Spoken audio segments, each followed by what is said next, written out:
첫 시간 했어요.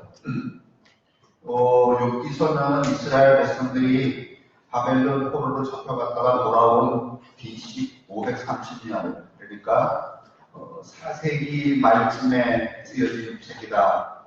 근데 그 책을 쓰면서 이스라엘 사람들의 독창에서 나온 게 아니고 이미 이들이 바벨론에 가서 슈메르 문화라든지 우가리 문서라든지 또 니느웨 유적이라든지 하는 것들을 통하여서 욥기와 같은 지에서 아주 유사한 욥기서 욥에 대한 이야기, 또 욥과 같은 그 유사한 자료들을 경험을 하게 되고, 그것을 이스라엘 백성들이 다시 귀환을 하고 민족의 정체성을 확립하는 성경을 편집하면서 욥기서를 만드는데, 그때 당시 금방 만든 건 아니고 뒤에 만들었지만은 히브리 사람이 만드는 욥으로 바꿔 놓았다. 이런 얘기까지 어제 얼추 드렸던 것 같아요.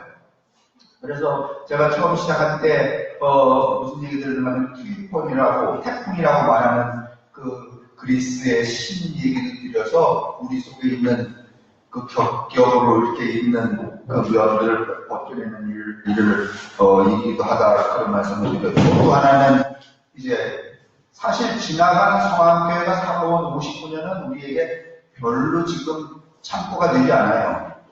이 참고라고 하는 것은 앞으로 그것이 유익할 때 참고가 되는데, 앞으로 이루어질 세상은 지나간 세상하고는 같은 게 있을까요? 아니면 전혀 다를까? 전혀 달라요. 그래서 지나간 경험이, 50년의 경험이 그렇게 여러분 참고가 되지 않아요. 그래서 지나간 시절에 우리가 뭘 했다는 둥, 어떻게 했는 둥, 대종산에 가서 나무에다가 나무 뜨느라고 고생했다는 둥, 이건 의미가 없어요. 우리가 지금 고찰해야 되는 것은 앞으로 60년 이내에 교회가 계속 유지될 것인가? 앞으로 60년 이내에 신앙이 이 모양으로 계속 갈 것인가? 앞으로 60년 이내에 목사들은 이걸로 바꿔 먹을 수 있겠는가? 교회가 60년 이내에 계속 존속할 것인지, 신앙이 이대로 갈 것인지는 차치하고, 여러분 생각에 60년 이내에 목사가 이런 일로 밥 벌어 먹을까요? 아니면 밥 못 벌어 먹을까? 여러분 생각에. 내 생각에 못 벌어 먹는다야. 이 밥 벌어 먹는 것도 여러분, 이제 제가 살고 있는 이 시대가, 이미 이 시대가 마지막인 것 같아요. 그리고 이제 제가 농담삼아 이야기하지만 요즘에 이제 우리 나이 많으신 선배 목사님들이 은퇴하시는 연령이 40년대생이거든요. 42년, 43년 이런 분들이 하는데, 이분들은 공부도 사실은 잘 못했어요. 그럴 여력이 안 됐기 때문에 억지로 신학교 비슷한 데 나오셨거나 아니면은 이렇게 나오셔갖고 고생하면서 교회가 교회를 일으켰어요. 사실은 그분들이 교회를 일으킨 게 아니라 그 대한민국의 경제성장과 더불어서 그냥 교회가 저절로 어떻게 됐어요? 그렇죠. 목사가 능력이 있던지 없던지 그냥 교회가 커졌어요. 근데 오늘날 이 40년 된 목사님들이 교회가 커진 게 누구 능력 때문이라고 그래요? 자기 능력 때문이라는 거야. 그래서 내가 이 교회를 키웠으니까 내 성공 사례금을 달라는 거야. 은퇴할 테니까 20억을 내놓으라든지, 자동차를 내놓으라든지, 현금을 하나 달라든지. 그래서 교회에서 돈 툭툭 털어먹는 세대가 몇 년에 가면 1940년대야. 50년대생인 저희들은 교회에다가 이렇게 털어먹을 돈도 없어. 누가 털어먹고 나가서. 앞에 있는 선배들이 딱 털어먹고 나가서 천만입니다, 여러분. 홍세표 장로님 계시지만 한 번 털렸기 때문에 뒤에 있는 목사가 나도 그렇게 해줘 그러면 해줄까요? 천만에 안 해줍니다. 홍세표 장로님 세대 지나면 그 다음 세대는요, 어린 한푼 필요 없는 세대입니다. 예전에는요, 그 목사가 그냥 황제처럼 좋아지긴 했지만은 이제 그럴 수 없는 세대죠. 몇년전 이게 시작했죠. 그러면 저도 학생들 보고 늘 이야기하지만, 이게 밥도 못 벌어 먹을 자리에 너희들 왜 왔냐? 그랬더니 대부분 신학 보는 아이들이 목사 아들들이야. 본 게 그거밖에 없어.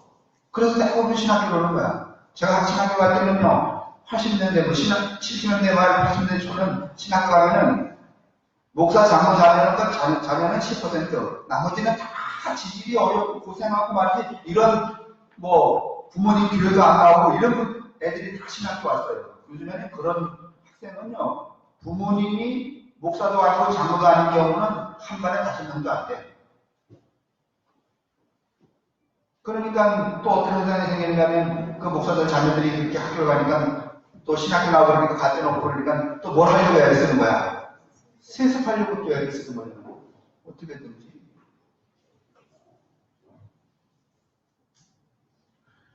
그 이제 우리가 이런 세대에 살고 있기 때문에 지나간 것들은 그렇게 참고가 되질 않습니다. 여러분 옛날에 학생들이 배웠던 무슨 교재 이게 오늘날 유익한가? 하나도 유익하지 않습니다. 미래라고 하는 것은 워낙 스피디하게 변해가기 때문에. 그래서 여러분 오늘 우리가 이 앞으로의 60년을 우리가 조금은 성찬하는데 욥기서가 욥이라는 존재가 필요하다. 그 말씀을 드렸어요. 그러면 욥이 어떤 사람이냐? 요즘에 자동차가 어떤 자동차가 나오는가 하면 하이브리드라는 자동차가 나옵니다. 그렇죠? 하이브리드라는 것은 하나의 목적을 위하여서 두 개의 각기 다른 양태가 결합하는 것을 하이브리드라고 해요.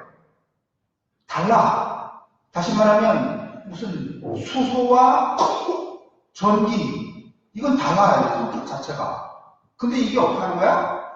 결합을 하는 거야. 그래서 뭘 움직여가는 거야? 자동차를 움직여가는 거야.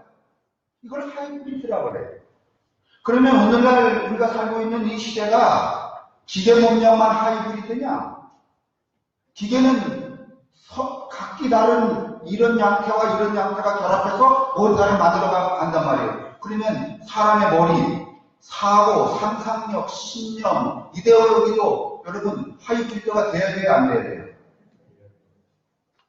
예를 들면 지난번에 여러분 한나라당이었으면 이번에는 뭐로 바꿀 수 있어야 돼? 예를 들면 그렇죠. 정의당으로 바꾸거나 이렇게 하이브리드화 해야 돼요. 여러분 사고도. 근데 인간의 사고라는 건요. 한 번 한나라당이면 반속에 들어갈 때까지 무슨 당이야? 이래서 사람이 진화하지 않는 거예요. 세상은 계속 하이브리드로 가는데 사람의 이 사고나 신념 체계나 사상은 하이브리드가 아니야. 이게 문제란 말이에요. 그래서 여러분 요즘에 그 학교에서나 학생들이 공부하는 거 보면 예전에는 하이브리드 아닌 구석이 좀 있더라고요. 지난번에 제 조카가 그 대학을 가는데 무슨 자기소개서라 그런가? 자기소개서인가? 그걸 쓰는데 그거 굉장히 어렵더라고요. 제가 보니까. 지금 제가 대학교 만약에 자기소개서 쓰고 가고 그러면 떨어지겠더라고요. 뭐 천자리네 뭐 이렇게 해서 그런데 그 자기소개서 쓰는데 너 어디 가려고 그러는데 그랬더니 언론정보학과래. 왜 언론정보학과인데 그랬더니 고등학교 1학년 들어갈 때에 자기가 가고 싶은 그 적성을 언론정보학과로 써냈대. 그렇기 때문에 그 언론정보학에 맞는 1학년 생활을 해야 되고 동아리 생활도 해야 되고 독서도 해야 되고 토론도 해야 되고 2학년도 또 언론정보학에 대해서 3학년도 언론정보학에 대해서 이게 연속성이 있어서 그거를 자기소개서에 딱딱딱딱 나는 그때부터 이걸 가고 싶어갖고 1학년 때 2학년 때 3학년 때 이것도 하고 근데 여러분 솔직히 말해서 고등학교 1학년 중학교 3학년 졸업하면서 내 인생이 어디로 갈지 아는 사람 좀 들어봐. 여러분 지금 여기 이렇게 다 인생이 지금 왔잖아요. 중학교 졸업하면서 다 알고 오신 거야? 아니면 오다 보니까 여기가? 안 그래요, 여러분? 오다 보니까 여긴 거지. 여러분 중학교 3학년 때 내 적성이, 내 인생이 이거여야 하는지 여러분 잘 몰라요. 근데 고등학교 1학년 입학하면서부터 언론정보학 여기서 써냈다고 3년을 다 그거 내려하고 시험도 어디로 봐야 되는 거야? 언론정보학으로 봐야 되는 거야. 3년 동안 가만히 이게 아닌데 해도 그때 아닌데 하면 이미 어떻게 된 거야? 늦은 거야. 이거는 나는 내가 볼 때는 이 하이브리드 같은 세상에 이 교육 채널, 이런 채널은 안 맞는 거라고 생각해요. 그 1학년 때 써냈는데 2학년 때 아니래도 그때 바뀌면 이미 틀려 안 틀려. 대학 못 가. 그러니까 1학년 써낸 거면 2학년 때 아니래도 죽어도 어떻게 해야 돼? 해야 되는 거야. 그 전화 불렀어요. 조카한테. 너 정말 어린 정보학 하고 싶냐? 그랬더니 이렇게 말해요. 지금은 다른 길이 없습니다. 다른 길을 쓸 수가 없어. 대학을 그걸 원서를 못 내니까. 아니 물론 뭐 자기가 그 가고 싶은 대학이 아니고 뭐 아무데나 미달되는데 뭐 이렇게 간다. 신학교는 미달이 많으니까 신학교 가거나 그러면 다 주회등서로 갈 수는 있지. 하지만 이건 좀 제가 오래 보면서 야 이게 진짜 이 시대에 맞나 그런 생각이 들었어요. 보세요. 세상이 하이브리드 해줘가지고 그러면 적어도 사람의 사상도 하이브리드 해줘야 돼야 안 돼야 돼요? 융합이 돼야 된단 말이죠. 다시 말하면 한나라당은 좀 섞이고 민주당은 좀 섞이고 근데 우리는 한나라당이면 아직 민주당은 빨갱이야. 또 민주당은 한나라당은 아주 꺾으라고. 그래서 둘 중에 하나가 뒤져야 돼. 이런 세상에 이런 사고책이 걸려 있어요. 그러면 여러분 사상만 그래요? 신앙. 여러분 세상이 하이브리드화가 되면 신앙도 여러분 하이브리드가 돼야 돼요? 안 돼야 돼요? 돼야 돼요. 여러분 하이브리드가 가장 잘 적용된 사람이 누군지 아세요? 바울은 기독교인 아닙니다. 애초에 기독교인 아니에요. 여러분 랍비 학교라고 랍비의 유대인이에요. 그죠? 그래요? 안 그래요? 그래요. 보통 유대인 아니에요. 예수 믿는 사람들은 어떻게 한 사람이야? 잡아 죽인 사람이에요. 잡아다가 다 고발한 사람이에요. 근데 이 사람이 갑자기 여러분 이 의식이 이 유대인 율법사인 이 바울은 말이죠. 돼지고기를 먹는다든가 무슨 이방인하고 밥을 같이 먹는다든가 할례를 안 받는 사람이 구원을 받는다든가 이건 아주 용납되지 않은 거였어요. 근데 어느 날 이 바울이 여러분 그런 모든 새로운 사상을 여러분 자기한테로 끌어들여 안 들여요? 들여요. 어떤 사람이에요? 하이브리드한 사람이에요. 그 하이브리드한 사람을 통하여서 새로운 세상이 만들어지는 거예요. 그런 의미에서는 여러분 예수는 아주 최첨단의 하이브리드한 사람이죠. 그렇죠? 우리가 눈이 보아오지만은 안식일날 미리삽을 잘라먹는 거 유대인으로서는 가능해요? 안 가능해요? 안 가능해요. 근데 예수는 유연성이 있기 때문에 가능한 거예요. 죄인 세리와 장로와 우선 있는 사람들은 여러분 구원을 못 받아요. 그들에게 복음이 여러분 전달될 가능성이 없어요. 근데 예수는 하이브리드하기 때문에 그런 사람들까지 가요. 교회 다니는 사람들이 여러분 하이브리드한 줄 알죠? 아주 꼴통이야. 아주 개꼴통. 우리 말고.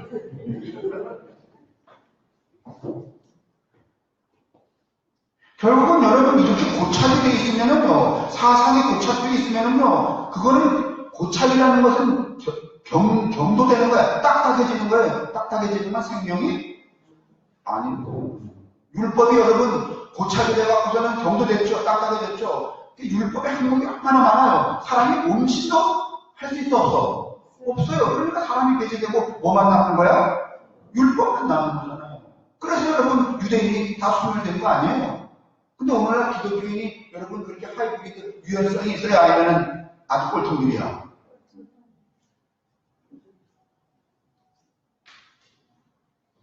제가 말했어요. 예수도 하이브리드 하는 분이에요. 바울도 하이브리드 하는 분이에요. 제가 그 사람들 얘기하려고 하는 거 아니에요. 설교 주일날은 잠깐 바울 얘기할 거예요. 그런데 여러분 오늘 그 하이브리드한 존재가 누군가면 우리가 보고 있는 누구라는 거야?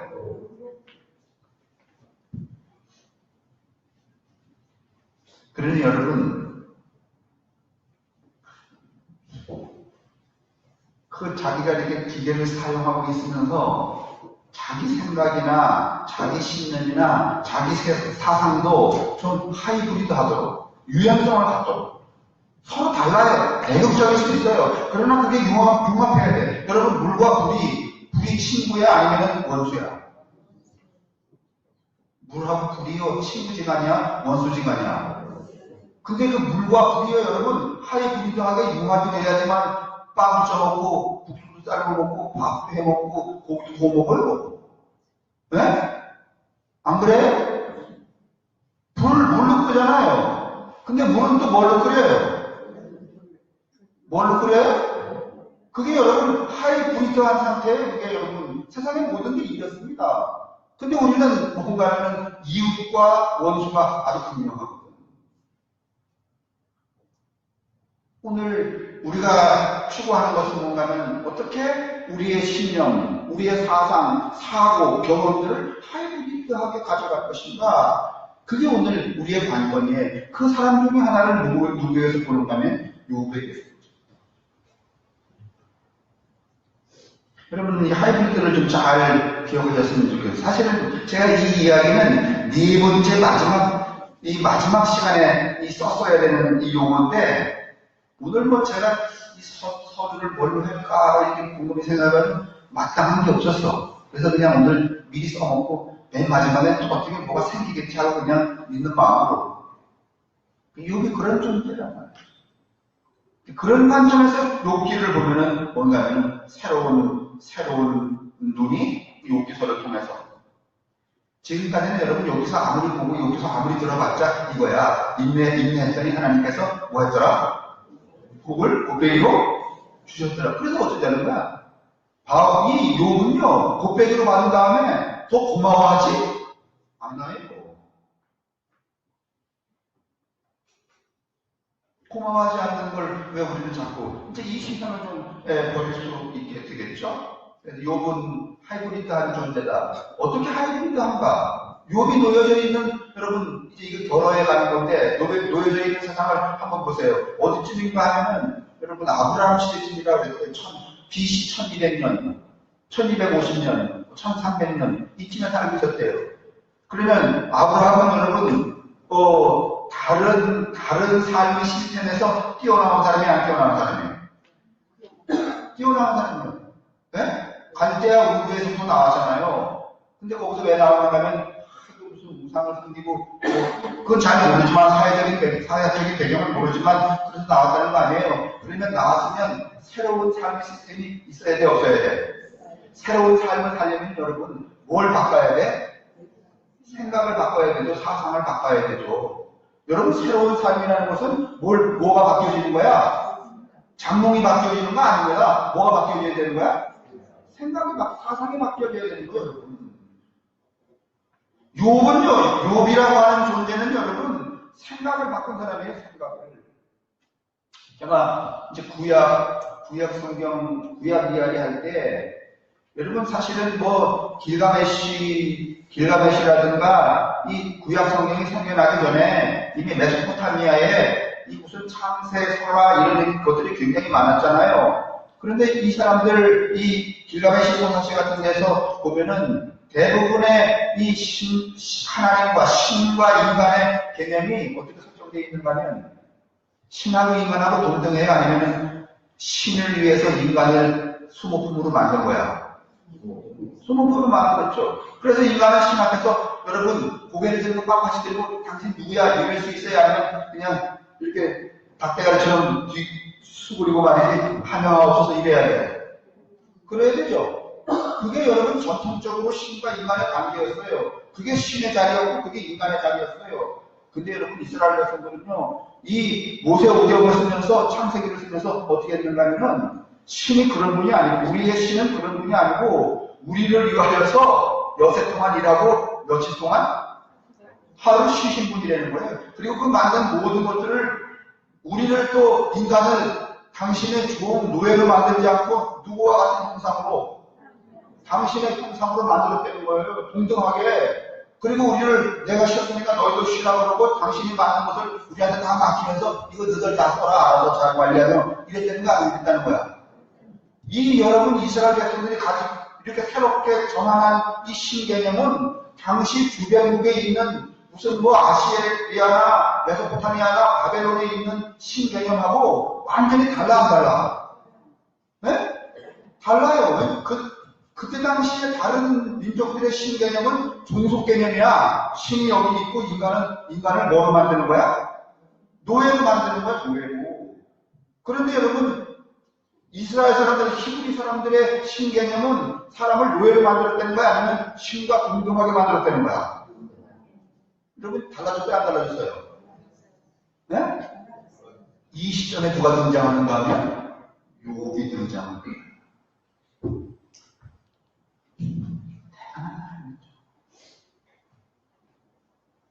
이 시점에 등장했기 때문에 여러분, 욥은 당시 자기에게 벌어지는 일에 대해서 여러분, 신과 인간의 종속적인 관계면 인간에게 무슨 일이 벌어지든지 인간은 그냥 다 받아들여야 돼, 안 받아들여야 돼? 네? 아니, 종속. 내가 주인이고 누군가가 노예가 있어요. 그러면 노예는 자기한테서 발생하는 모든 문제를 이 짝에다가 주인이 왜 그렇습니까? 항의할 수 있어? 아니면 항의 못해? 항의 못해요. 근데 이 욥은 항의를 했다는 거야, 안 했다는 거야? 항의를 했다는 거야. 여러분, 제가 이 욥기를 통해서 보여드리려고 하는 것은 뭔가면은 이 대전환의, 역사적 대전환의 시대에 이렇게 뭔가면은 인식 체계를 뭔가면 바꿔놨다는 얘기를 욥을 통해서 보여드리려고. 그러니까 오늘날 우리도 뭔가면 인식 체계까지는 바꿀 수는 없지만은, 그러나 세상이 이렇게 급변하면 뭐를 바꿔야 되는가 하면 우리의 이 사상이나 신념, 믿음의 방식도 여러분 바꿔야 되는 거죠. 그러니까 지금 젊은 분들은 앞으로 60년을 살아가는데 지금 이 하이브리드 하지 않으면 앞으로 교회는 존재하지? 그냥 꼴통으로, 예를 들면 저기 어디 무슨 한 65, 70된 목사님이 말이지, 뭐 안 나오면 다이 부러지고 말이지, 뭐 안 되면 뭘 받고 이런 식으로 하면요, 앞으로 교회 나올 사람? 없어요, 여러분. 필요 없어. 하이브리드, 유연성이 있어야 돼. 그 유연성이 있으려면 사람이 온조해야 돼, 커야 돼. 커야 돼. 큰 사람을 만드는 일이에요. 큰 사람에 대한 이야기가 나와요. 이제 요즘에 사실은 평일날 식당에 가보면 대체적으로 그 어머니들이, 아주머니들이 까르르 하고 다 모여있죠. 그 조용한 식당에 아줌마 4명만 들어오면 벌써 뒤집어져. 그 다음에 웬만큼 하면은 또 이제 그 중산층 이하는 식당에 모이고, 중산층 이상은 골프장, 골프 연습장, 그 다음에 해외여행, 이런 데 모이고, 다 끼리끼리 모이는 거 아니에요?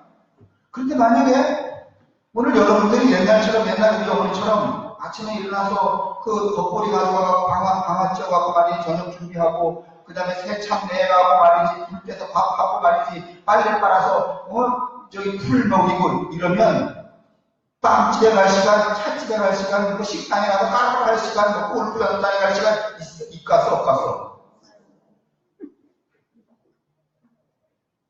그걸 다 누가 대체를 하니까, 기계가 대체를 하니까, 여러분이 그 기계가 노동하는 시간에, 여유 시간에 이것도 하고 저것도 하고 공부도 하고 컴퓨터도 배우고 골프 연습 그것도 하고, 다시 말하면 인간 존재의 질을 높이는 거 아니에요? 맞죠? 과거로 돌아가면, 그러니까 결국은 오늘 우리를 이렇게 자유롭게 하는 것은 뭔가냐면 문명이, 기계 문명이 발달했기 때문에 그런 거예요. 기계 문명은 어디로부터 시작을 하는가 하면 철기 문화로부터 시작하죠. 돌멩이, 무슨 돌칼 갈아 쓰고 말이지, 무슨 토기 가지고 만들어 쓰고 하던 그런 구석기 시대에는요, 거의 문명이라는 게 있지 않습니다. 여유 시간이라는 게 있지 않습니다. 인간이 진화하지 않습니다. 근데 철기 문명이 발달되면서, 철기 문명은 누가 처음에 시작하는가 하면은 이 터키 아나톨리아라고 하는 근방에 터키 북부에 있는 히타이트족이 BC 1700년 아브라함 이전부터 뭔가는 철기를 쓰죠. 그전에는 여러분 이 밭 갈 때 뭘로 밭을 이렇게 좀 고랑을 내요. 김정인 권사님, 철기가 호미가 나오기 전에 밭 고랑 낼 때 뭘로 했을까? 아니면 돌이지.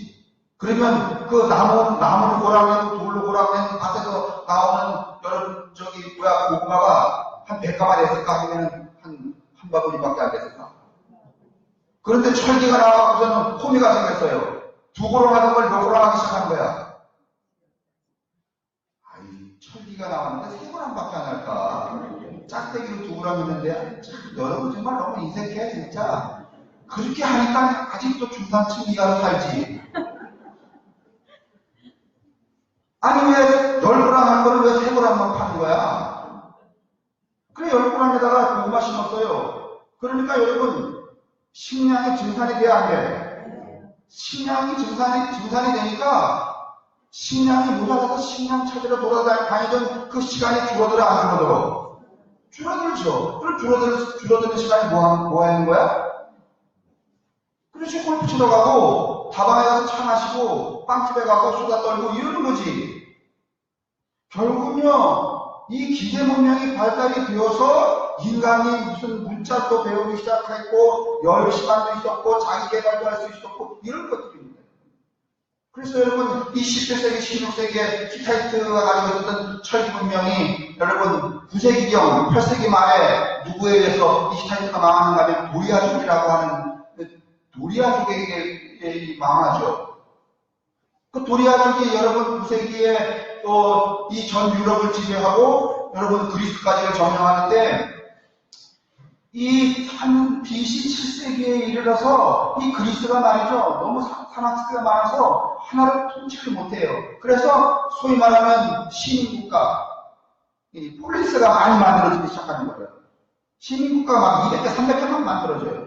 그 시민국가가 만들어질 때 모두 등장하는가 하면 아시리아도 등장하고 바벨론도 등장하고 여러분 파사도 등장하고 이렇게 등장하는 거예요. 이렇게 전 세계의 제국을 먹은 나라들은 다 무엇을 썼기 때문에? 뭘 썼기 때문에? 철기. 아니 전쟁하는데 다 나무 깎아고 이렇게 하는데 말이지 화살촉 딱 만들어갖고 쫙 해고 딱 멀리서 여러분 전쟁하는데 우리도 저 외국의 전쟁 옛날 전쟁 말이죠. 한번 보면은 여러분 배열을 이게 병렬이라나 이렇게 쭉 쓰고 저쪽에서 쭉 쓰고 그래서 이 앞면이 쭉 나가서 칼 가지고 말이지. 자 1년 막 싸워. 그래서 끝나면 또 그 다음에 올라가서 싸우고 그래야 안 그래요. 가까이 하는 이 접근전이잖아요. 근데 누가 화살을 만들었어. 이거 가까이 갈 필요가 아니고 여기 그냥 쏘면 돼. 어마어마한 무기입니다. 요새 저 김정은이가 저 대포동 미사일 날리는 거하고 비슷한 거야. 그런데 그 화살을 누가 만들었다는 거예요? 여러분, 철기는 히타이트가 만들었지만 화살은 중국의 동이족이 만들었잖아요. 그 동이족이 누군가면 우리 조선민주주의 인민공화국 말고 조선을 일으킨 나라들이 아니에요. 우리는 동이족이라고 하잖아요. 그 동이에 뭔가는 떼로 이자라고 그러는데 그 이자가 뭔가는 활 동에다가 여러분 살을 매긴 걸 이자라고 그러는 거야. 그래서 동이족이라는 거예요.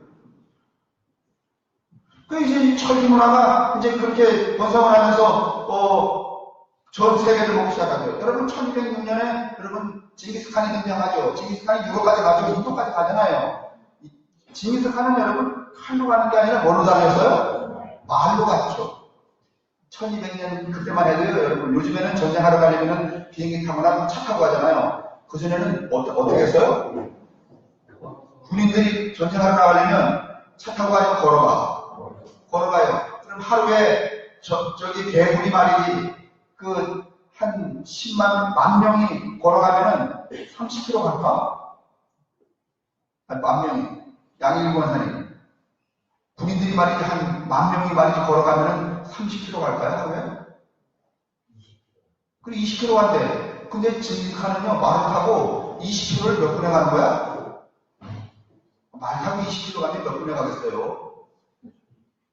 저짝에 여러분, 그 군인들이 생각하는 거야. 아, 저기서 누가 어떤 놈들이 오는다. 그러니까 우리 거리가 이만하니까 3일은 걸리겠지. 이거 무슨 말이지? 3일 생각하면 이틀 동안에 그냥 빨리 빨아가고 놀고 이랬는데 말이죠.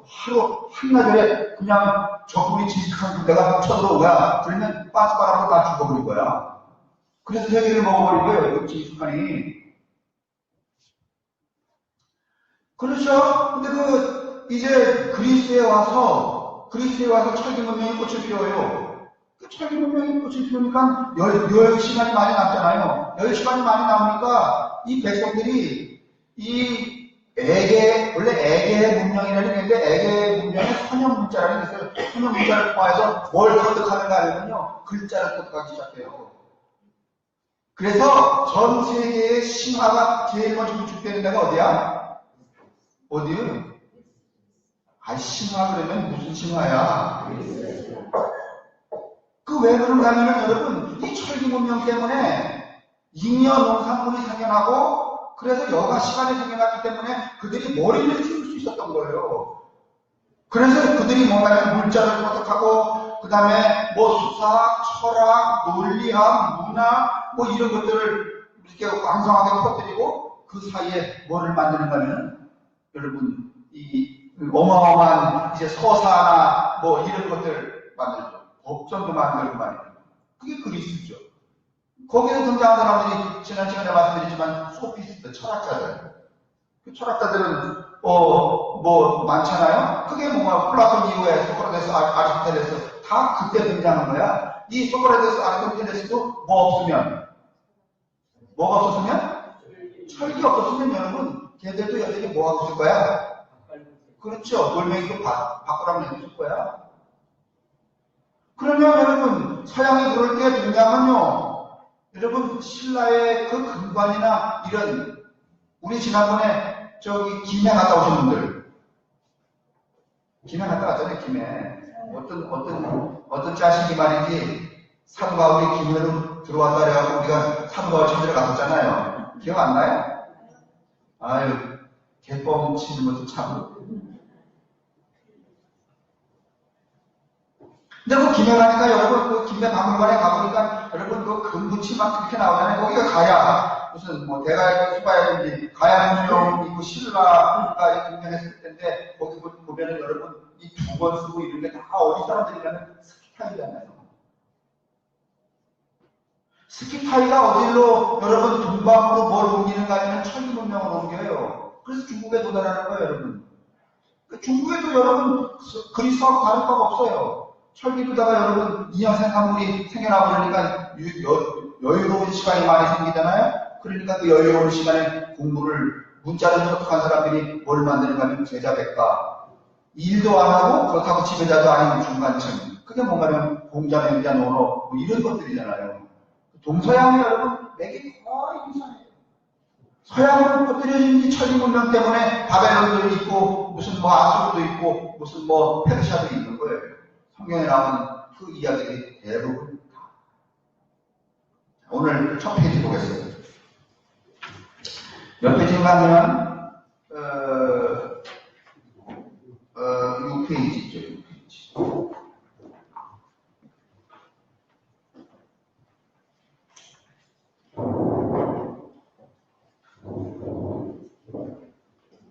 그러니까 이스라엘 백성들이 BC 530년에 바벨론에서 돌아올 때, 이때는요, 전 세계가 다 무엇을 쓰기 시작하는 때인가 하면은, 그렇죠, 철기를 쓰기 시작할 때, 철기를 썼다라고 하는 것은 뭔가 하면은 단순히 생활의 도구로 철기를 사용했다는 것에 이 강점이 있는 게 아니고, 철기 문명 때문에 뭐가 깨어나기 시작했다는 거야.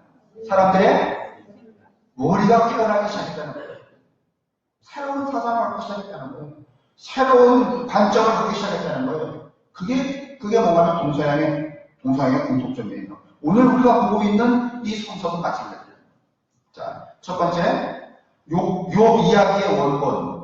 이거 원본, 초본 이런 목사님 그러는데, 이건 무슨 얘기냐? 들어보시면 알아요. 이거는 원본이 아니에요. 이거 원본이 아니고, 여러 개의 원본을 히브리, 이스라엘의 바벨론에 잡혀갔던 엘리트들이 뭘 한 거야? 그렇죠. 편집을 한 거야. 여러분, 다윗 왕 때, 문재인 정부의 싱크탱크도 있나요? 문재인 정부의 브레인들이 모여서 뭘 이렇게 궁리해내는 거. 그 다음 그 전에 대통령이 누구지? 이명박 대통령은 여우도 연구소잖아요. 그죠? 여우도 연구소에 사람 다 모여갖고 뭐 이렇게 만들어내잖아요. 다윗 왕 때도요, 다윗 왕 연구소가 있었어요. 어떻게 하면 정치를 도울 수 있을까? 그래서 머리 좋은 엘리트들 15명이 집합에 있었는데 이 사람들이 만들어낸 책이 뭔지 아세요? 자문서야. 요걸 만들. 그래서 대부분 보면 거기 뭐 솔로몬도 나오고 다윗도 나오죠. 백성들이 그거 읽으면서 어떻게 생각하는 거야? 야, 우리의 제왕은 정말 어떡하시다? 제가 그 얘기하니까 초등학교 4학년인가 5학년 때 국민주의 헌장 배우던 생각납니다.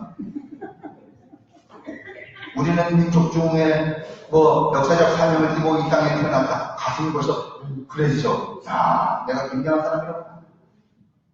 그거 외우고 책받침한 사람. 머리 굉장히 좋았네요. 왜냐면 늦게 외우면 안 좋거든. 빨리 외우면 뭘 줬어요? 아니, 나보다 다 유리력 계신 분들인가? 비슷할 것 같은데. 책받침하느라고 말이죠. 뭐 그런 거였어요. 여러분, 이 잠언서라고 하는 게 예전에 잠언서 이야기할 때 그 말씀을 드렸지만은, 자, 욥기서를 지혜서라고 말합니다. 지혜.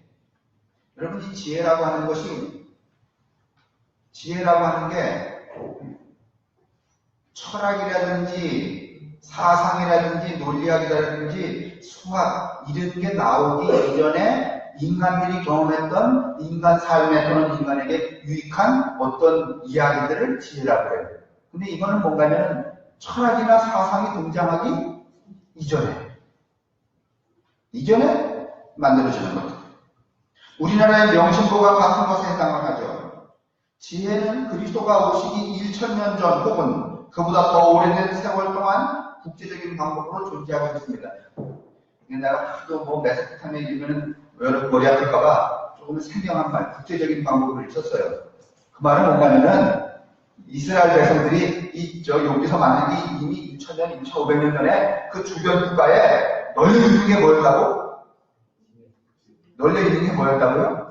지혜였어요. 우리는요, 여러분, 이 구약 위경이라고 하는 것을, 위경이라는 것을 보지 않지만은, 캐톨릭이나 동방정교에서는 집에서 토미서 다음에 지혜서라고 하는 위경이 따로 있어요.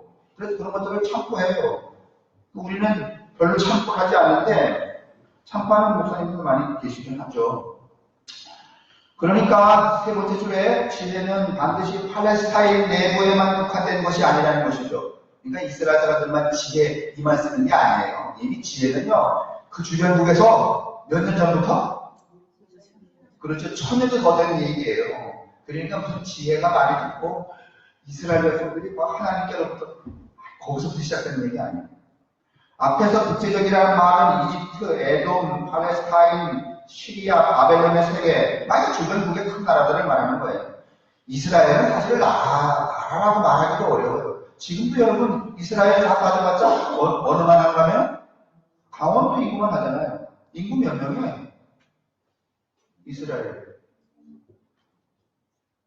아니 강원도 인구가 몇 명이에요? 네? 그렇게 많아요? 200, 어린도 이원정 원사님이 지금 저 고려시대 때 얘기하는 것 같은데 지금 아마 한 135만 150만 뭐 이 정도 될 거예요. 그러면 여러분 지금 이스라엘 아무리 뒤져봐도요 350만 명을 넘지 않아요. 거의 뭐 나라라고 말하기가 쉽지 않아요. 이때는 더 했죠. 이 시대는 뭐 BC 5세기는 더 했죠. 지혜 문학은 인간의 생활과 관련된 사색으로서 특정지어지죠. 즉 인간의 삶은 무엇이며 또 그것이 어떠해야 하는가, 인생을 사는 방법은 어떠해야 되는가, 인생의 이유와 목적, 사람들은 왜 고통을 받아야 하는가, 또 하나님은 이 고통과 어떤 관계가 있는가, 뭐 이런 것들을 뭐 생각하고 그렇게 공통분모로 만드는 게 뭔가는 지혜란 말이죠. 뭔가 어떤 명징한 문서가 나오기 전에 사람들이 사회에서 등장했던 그 어떤 삶의 교훈들, 지침들 이런 것들이 뭐예요? 지혜죠. 그렇죠? 그걸 지혜서라고 해요. 욥기가 그런 책이란 말이죠. 우리는 두 번째 단에 욥기서를 읽다가 종종 특별한 질문을 하게 됩니다. 즉 지혜 문학 전반에 관해서라기보다는 욥기에 관한 다른 자료가 이스라엘 외부에 있는가 하는 것이죠. 사실은 제가 이렇게 썼지만은 여러분들이 욥기 말고 다른 외부적인 자료가 있을까? 이 질문을 하는 것도 여러분 좀 쉽지는 않아요. 처음일 거예요, 이 질문이. 그러니까 두 번째나 세 번째 중에 욥기서와 같은 자료들이 이스라엘 밖에도 있는가 하는 거죠. 있을까요? 없을까요? 있다. 얼마나 있을까요? 약간 아니면 꽤 많이.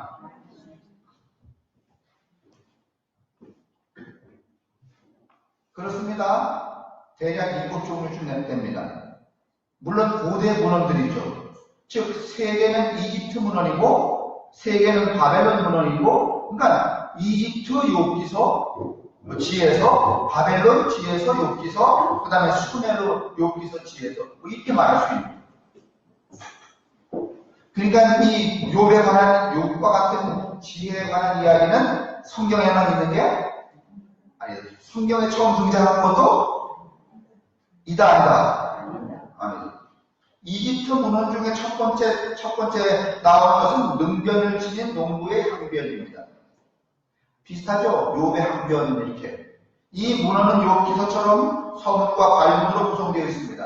그러니까 욥기서가 뭐 어떻게 만들어졌던지 그건 굉장히 중요하지 않아요. 왜냐하면 앞에 것들을 그냥 그 형태를 어떻게 했으니까. 그렇죠? 아까 썼으니까. 뭐 특별한 의미가 별로 없어요. 중간에는 시적인 형태, 우리 욥기서에는 28장인데 연설이 9개 들어가 있죠. 욥기서의 연설이 몇 개도 남아도 욥기서의 저자는 이 이집트 문헌에 있는 9개의 연설을 모방한 듯이 보입니다. 왜냐하면 이집트 문헌에도 9개니까. 이집트 문헌의 기원은 BC 20세기에서 18세기. 몇 년 됐다는 거야? 아니, 그러니까 이집트의 욥기서 같은 지혜가 몇 년 전에? 서기전 2000년. 그러면 서기전 500년에 시부리 욥기서 성경에 나오는 욥기서 쓰면 이미 몇 년 전에 욥기서 같은 게 있는 거야. 1500년 된 게 여러분. 오래 묵은 걸로 치면 어느 게 더 진짜야? 오래 묵은 걸로 치면 너무 많아요. 이집트 문헌의 둘째 책은 네토로의 문헌의 예언입니다. 물론 첫 번째 문헌이 양식과 대동소이하죠. 세 번째 문헌은 자살에 관한 논쟁입니다. 이때도 자살했던 모양이에요. 그러니까 뭐 지금은 암묵적으로 자살이 어떤 것인가 이렇게 했지만 그때는 이것들이 그냥 회자되어서 앞에서 이런 문헌들의 여론이 20세기라고 했지만 사실 이 문헌들은 더 오래된 BC 2300년대에 있었던 자료를 참고로 다시 쓴 것들입니다. 그러니까 이 바벨론의 새 문헌도 이 사람들의 독창적인 게 아니라 이미 그보다 300년 전에 있던 또 다른 문헌을 보고 어떻게 갖고 왔다는 거야? 그렇죠. 뺏겨왔다는 거죠.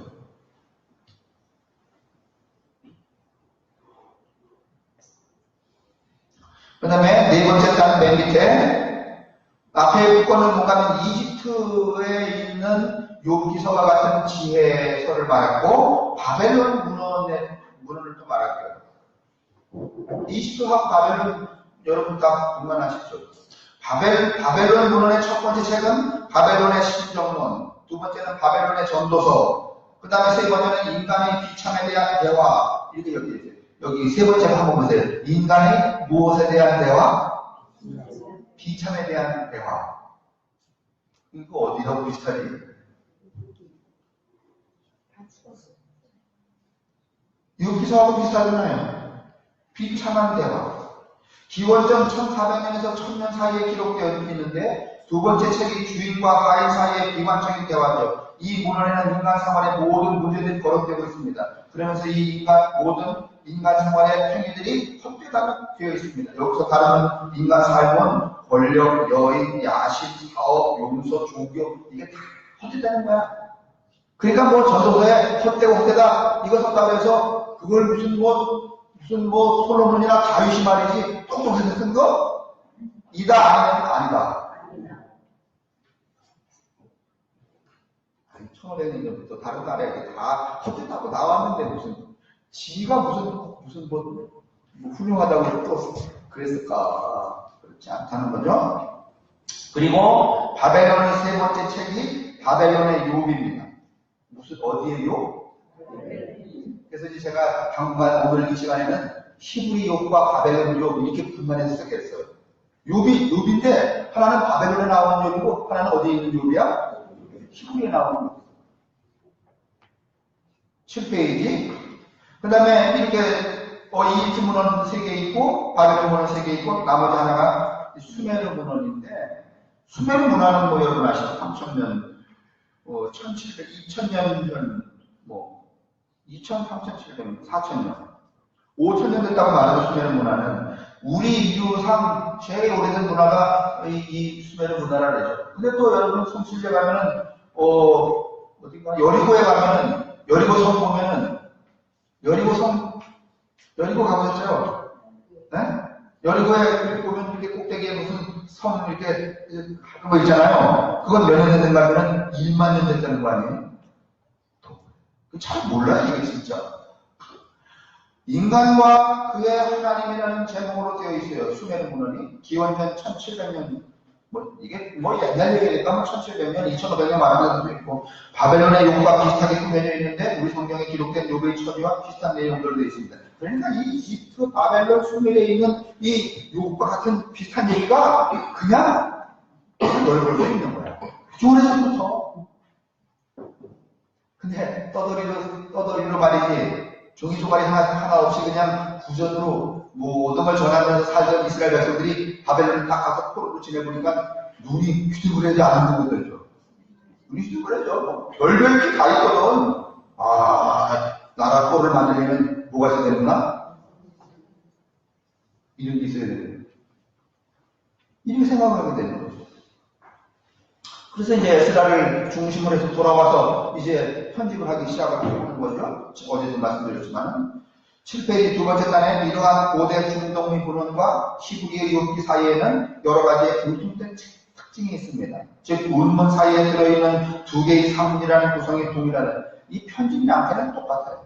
또한 대화가 들어가 있는데 한 문헌의 경우는 저자가 대화를 본질적인 것이라고 생각해서 보여줍니다. 이 문헌들의 일반적인 주제는 인간과 신의 관계라는 문제와 결합이 되어 나타나는 것으로서 인간 수명의 불공평함과 강직한 사람이 고통받는 것의 부담입니다. 이게 이제 이 욥기서가 주려고 하는 키포인트야. 인간과 신의 무엇? 인간과 신의 무엇? 여러분, 근데 제가 맨 끝에 그 말을 오늘날도 여러분 이렇게 투쟁을 해갖고 이스라엘 백성들은 신과 인간이 불평등하다고 해석을 했어요? 아니면 동등하다고 생각했어요? 동등하다고 생각했어요. 내가 아프면 누구도 아프고 하나님도 아프고 내가 슬프면 누구도 슬프고 하나님도 슬프고. 근데 여러분 중세를 거치면서 이 동등한 하나님하고 인간이 또 여러분 차등이 됐어요? 안 됐어요? 네? 그래서 신은 어디 계시고 인간은 어디 계시고 그래서 인간이 신을 만나려면 어떻게 해야 되고 네? 뭘 거마비를 드려야 되고 뭐 이렇게 됐잖아요. 그게 지금 어디까지 온 거야? 여기까지 온 거야. 여러분 다시 말하면요 인간의 사상사는요 종교 사상사는요 진화한 게 아니라 뭐 한 거야? 퇴보한 겁니다. 아주 강력하게 퇴보한 거예요 이게.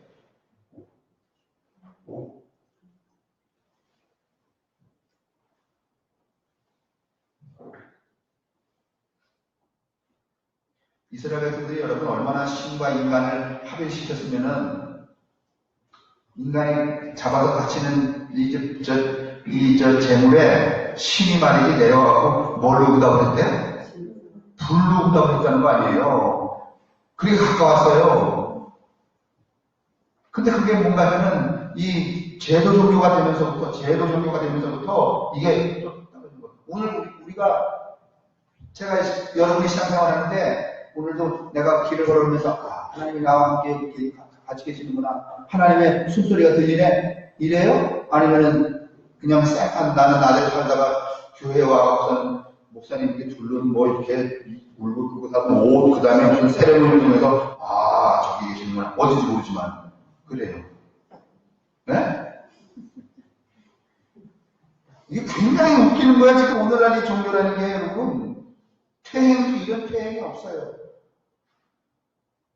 그러니까 이렇게 이 제도 종교를 운영하는 사람들은 어떻게 해서든지 이 제도가 어떻게 하도록 일반적인 대로 아니면은 좀 이렇게 거룩과 성과 속이 구별되도록 이렇게 만들잖아요. 그래서 뭐 쓰기도 하고 들기도 하고 말이지 뭐 차려입기도 하고 뭐 퇴행이에요, 퇴행. 7페이지 까맣게 제가 강조한 부분이 있어요. 읽어주세요. 시작.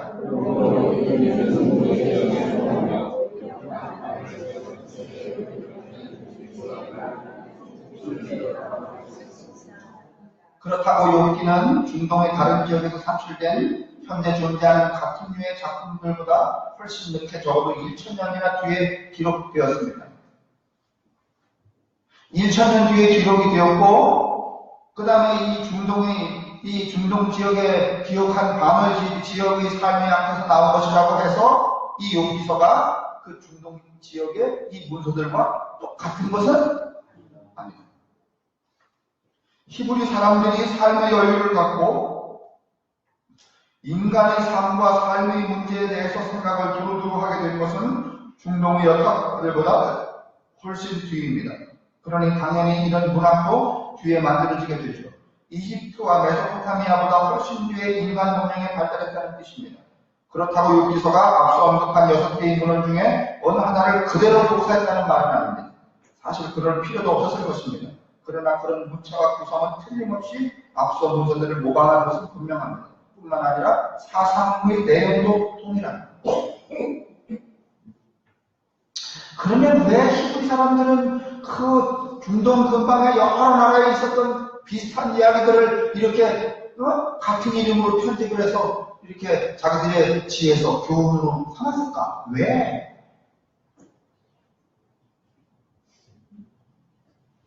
세 번째 단어죠. 그럼 앞에 6개 책 중에 어느 것이 팔레스타인의 욥기서와 히브리 욥기서와 거의 유사할까요? 앞에 그런 제목이 얼핏 등장하는데 바로 바벨론의 욥입니다. 나는 지혜와 주님을 찬양하리라. 구제가 그렇게 되어 있습니다. 이 바벨론의 욥은 히브리 욥의 초본이라고 해도 과언이 아닙니다. 그래서 욥 이야기의 원본 이렇게 말하는 거예요. 욥 이야기의 원본은 어디서부터 왔다? 바벨론의 욥에서부터 왔다. 이것은 히브리 욥기서가 바벨론의 욥기서에서 왔다는 것을 의미합니다. 이른바 바벨론의 욥기서는 고대의 산물로서 함무라비 시대에, 함무라비 법전 아시죠? 인류 최고의 법전. 함무라비 법전? 함무라비 법전도 사실 뭘 보고 쓰는 거예요? 오르나무. 그렇죠. 오르나무로. 그게 무슨 얘기인지 잘 모르시는데. 하여간 그 이전에 그런 것들이 있어요. 함무라비 시대보다 훨씬 오래된 게 뭔가 하면 이 바빌론의 욥기서죠. 이 서판들은 어제 보여드린 것처럼 니느웨. 여러분 니느웨 하면은 생각나는 사람 누구 있어요? 요나잖아요, 요나. 이 니느웨가 뭔가 하면 아시리아의 수도예요. 근데 이 아시리아가 또 어디로 망해요? 바벨론에 망하잖아요, 바벨론은 또 어디로 망해요? 페르시아에 망하잖아요. 페르시아는 또 어디 누구에게 망해요? 그리스에게 망하죠. 그리스는 또 누구예요? 로마한테 망하죠. 로마는 또 누구한테 망해요? 로마는 누구한테 망해요? 네? 로마는 이슬람에게 망하죠. 터키에 의해서. 근데 이 니느웨에서 발굴한 것이죠. 이 서판들 말이죠. 이 서판에 나오는 고통당하는 사람의 이름은 타비 우툴벨이고요. 그는 임금입니다. 제가 어제 서판 얘기했잖아요. 지금 8,000개 정도가 서판이 나왔다는데 대부분 구약 성경 이야기가 다 거기 안에 들어있대네요. 그러니까 이게 어떻게 된 건지 헷갈리는 거야. 구약 성경을 누가 쓴 게 아니라 그 이전 벌써 1000년 전에도 구약 성경 같은 게 서판에 한글을 세종대왕이 만드신 거야? 아니면 한글 이전에 문자가 있었는데 약간 계획하신 거야? 1번, 완전히 독창적으로 세종대왕이 만드셨다. 2번, 그 이전에 그 유사한 그 문자가 있었는데 그것을 수정, 보완, 정렬, 정비, 개편하신 거다. 2번. 여러분의 책에는 뭐로 돼 있어요?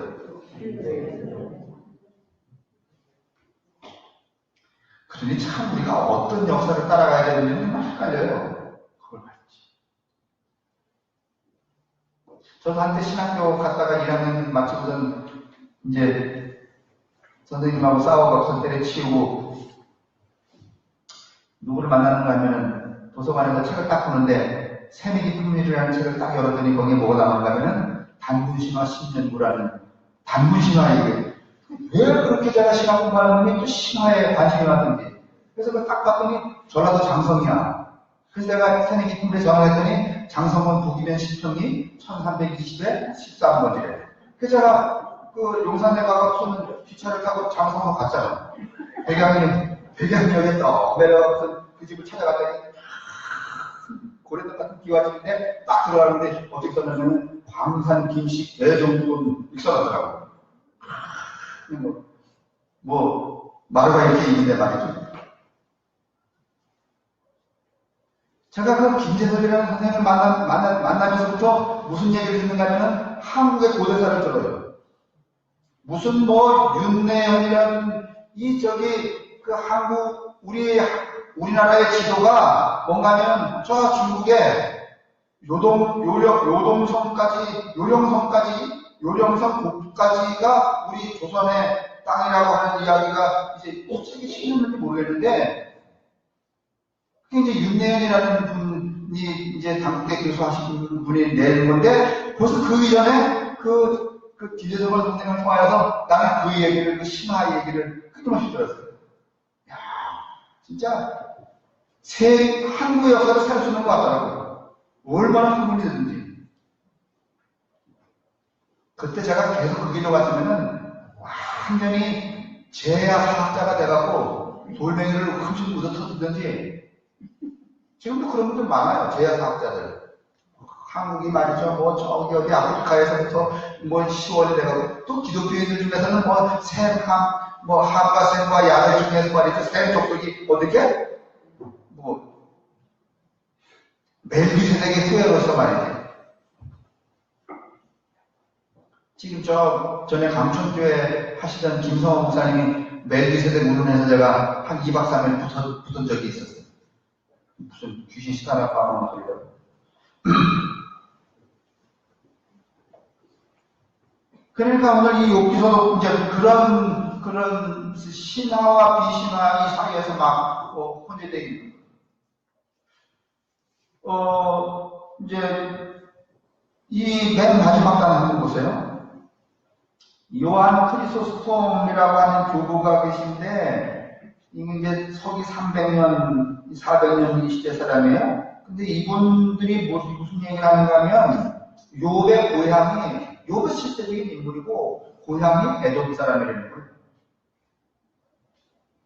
그러니까 우리만이 사실 교부들도 굉장히 공부들을 많이 하셨죠.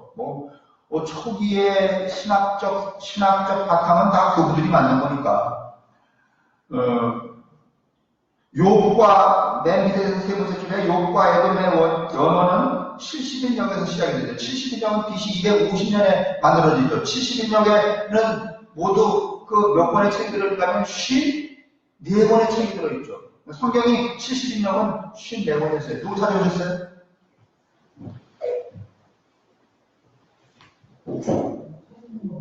그럼 앉으세요, 그러면.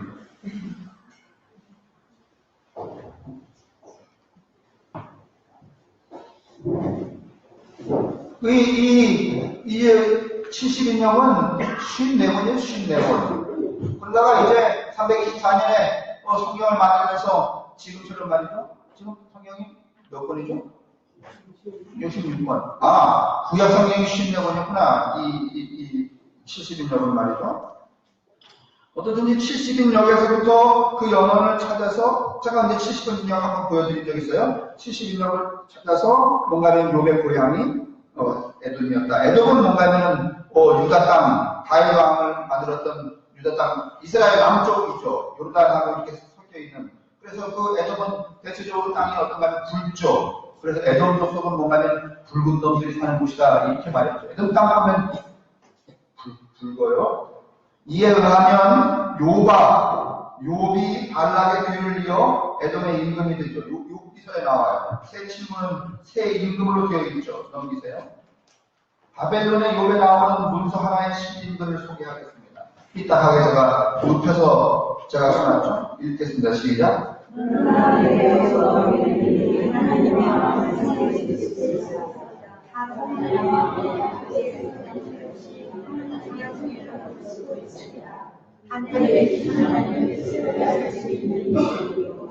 시기에 갖다 있는 하나님의 계획을 의도하게 하고 죽어야 하는 인간이 하나님의 계획을 실현할 수 있습니다. 이 바벨론의 욥에서 나오는 이런 문장들은 어떤 개념인가 하면 신과 인간이 구별되어 있어서 인간은 아무래도 신을 알 수도 이해할 수도 파악할 수도 있다 없다.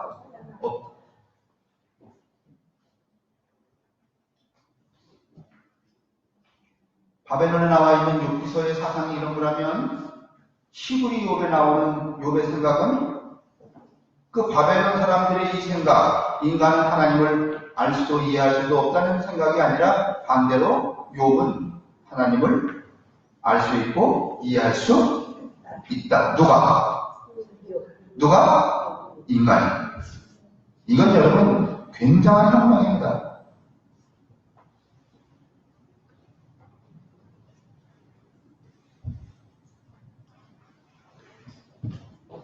이것은 아무래도 두 번째 단에 아무래도 인간은 하나님을 이해할 수 없다는 것, 그리고 하나님에 관한 옳고 그름에 관한 모든 일은 완전히 신비라는 것을 의미합니다. 이게 마치 여기서 뭐가 출발하냐면 스토아 철학이라고 하는 게 등장한다 그랬어요. 로마가 가지고 있는 소셜 오퍼레이션 시스템은 뭔가냐면 이 스토아 철학에서 근거한다 그랬어요. 황제는 누가 내리고 하나님이 내리고 그 다음에 신하는 또 누가 정하고 황제가 정하고 또 백성은 누가 정하고 신하가 정하고 노예는 누가 정하고 그래서 황제, 신하, 백성, 노예가 딱 계단별로 있어요. 노예는 죽었다 깨나도 뭔가 하면 백성이 될 수 없어요. 죽어도 그래요. 그래서 이 철저하게 계속화된 태어날 때부터 이렇게 차분화된 인간의 이 격들은 뭔가 하면 결코 허물어지지 않기 때문에 거기에 있는 인간이 열심히 해야 될 일이라고 하는 뭔가 하면 백성이 열심히 해야 될 일이라고는 신하에게 뭐 하는 수밖에 없어? 충성하는 수밖에 없어. 충성이 그래서 이 스토아 철학에서 나오는 거예요. 그렇게 딱 구분이 되었다는 거죠. 이 바벨론의 사람들이 생각하는 거, 우리도 여러분 오늘날도 많은 사람들이 신을 인간은 알 수가 없다고 그렇게 생각하는 경향이 많아요. 근데 또 뒤집어 놓고 보면은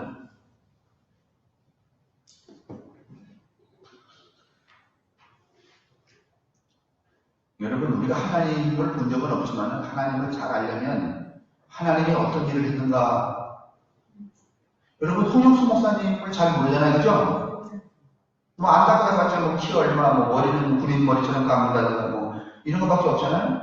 근데 진짜로 잘 알려면 홍영수 목사님이 하는 일을 보면 무슨 일을 했는지, 무슨 일을 하는지 그 한 일을 보면 그 사람을 알 수 있어요. 제가 이렇게 이런 사람인데 맨날 한 일이 뭔가를 밤에 나가서 남의 집 밤장 먹는 거다. 네? 그러면 그 하는 일이 누구야? 아니, 하는 일하고 나하고 상관이 없어요? 내가 누구냐고요? 이게 나예요. 다시 말하면 하나님이 어떤 분이신가를 알려면 하나님이 어떤 일을 하는가를 보면 돼요. 맞죠? 예수님이 어떤 분이신가를 알려면 예수님이 어떤 일을 했는가 보면 돼요. 그죠? 그럼 제가 물어봅시다. 예수님이 어떤 일을 하셨는가를 보면 예수님이 어떤 분인가를 알 수 있죠? 그럼 예수님이 볶음 마셔주는 일을 했어요? 출세시키는 일을 했어요? 부자가 되는 일을 하겠어요? 근데 왜 예수님한테 그런 걸 구해요? 도대체 그 양반이 안 하는 일을 지금 우리는 그 양반에게 청을 하고 있는 거야. 맞아요? 이거 괜찮아. 그런데도 교회가 잘 돼. 정말 나는 하나님을 잘 알 수 있겠는데 이런 건 잘 모르겠어. 어떻게 된 일인지. 그분이 그 사람이 하시는 그거예요. 그러면 여러분, 우리가 인간이지만은 하나님이 어떤 분인가를 이해하거나 알 수 있어요, 없어요? 있어요, 여러분. 하나님을 모른다고 해요. 알 수 있어요. 모르는 경우는 어떤 경우에 모르는가 하면 내가 터무니없는 질문을 던졌을 때 하나님을 알 수가 없는 거예요. 여러분 얼마나 명징해요. 하나님 그분이 하신 일을 보면은 그게 하나님이야. 하나님 어떤 일을 하셨어요? 예수님이 어떤 일을 했는지 그걸 보면은 그러면 과거에 그 일을 하셨으면 지금도 그 일을 하실까 안 하실까? 앞으로도 그 일을 하실까 안 하실까? 아니 이렇게 쉬운 예수를 왜 우리는 자꾸 헛다리를 짚고 있는 거죠? 그때 그 일을 하신 분은 지금도 그 일을 하기를 원하시는 거예요. 지금 그 일을 하시면 앞으로도 어떤 일을 하시고 싶어 하는 거야? 그 일을 하고 싶어 하는 거예요. 그게 누구예요? 그 예수를 믿는 거예요, 우리가.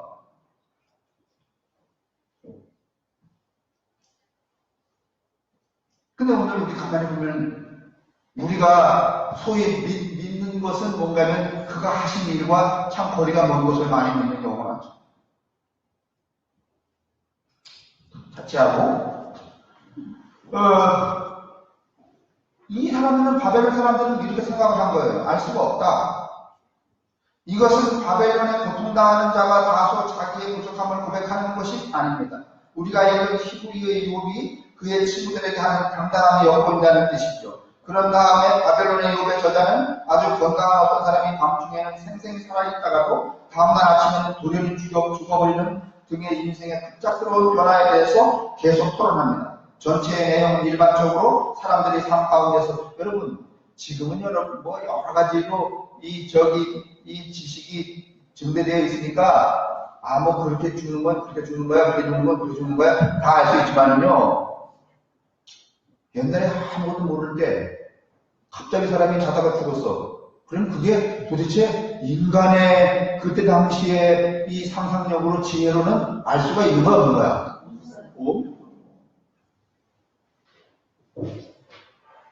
그러면 알 수 없는 건 다 우리는 어디로 넘겨놓는 거야? 아니 뭘 하다가 알 수 없으면 다 어디로 보내? 신의 영역으로 보내잖아요. 알 수 없는 건 다 절로 보내는 거야. 근데 오늘날 여러분과 제가 살고 있는 세상은요 알 수 없는 게 많아요? 아니면 아는 게 많은 것 같아요? 오늘 여러분과 제가 하는 생각은 알 수 없는 거 아니면 아는 거. 여러분 텔레비만 켜봐. 거기에 뭐 세상에 모든 게 다 나와. 네? 배가 뻑뻑했는데 이거 알 수 없었어요. 텔레비 딱 키면 나와 안 나와? 툭 나와.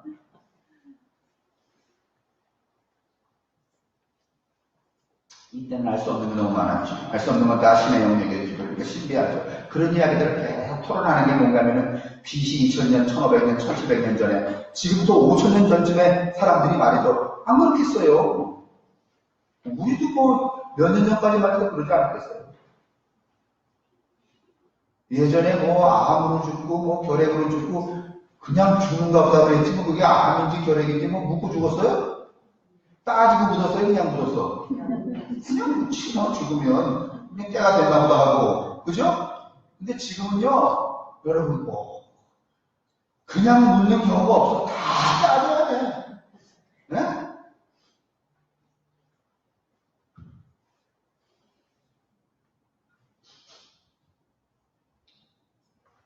그런 것들이 이제 이야기가 여기 쭉 이야기했어요. 그런데 여러분 히브리 욥을 쓰는 이 저자는 인간은 하나님을 이해할 수 없다는 인간과 신에 대한 그 설정을 뭐 하려고 하는가 하면 그대로 받아들여야 하면 깨려고. 여러분 인간은 신이 하는 일을 또는 세상에서 벌어지는 일을 알 수가 없다 이렇게 해서 내가 모르는 것을 신에게 넘겨주지 않고 인간도 신을 알 수 있다 그러면 어떻게 알 수 있을까요? 인간이 신을 알려면 지금 인간이 신을 알려면 지금 인간의 현재에서 자기 초월을 해야 되죠. 다시 말하면 쉽게 말하면 지금 이 정도의 공부로는 모르니까 뭘 더 해야 돼? 공부를 더 해야 되죠. 그걸 뭐라고 말하냐면 초월이라고 말하는 거예요. 자기를 어떻게 되는가면 여기다 내두지 말고 어떻게 해야 돼? 높여야 돼. 쫙 높여야 돼. 히브리용은 그냥 그러니까 그런 대로 믿자 이게 아니고 어떻게 하면 인간이 신의 영역까지 어떻게 할까? 초월해야 합니다. 이게 호모데우스예요.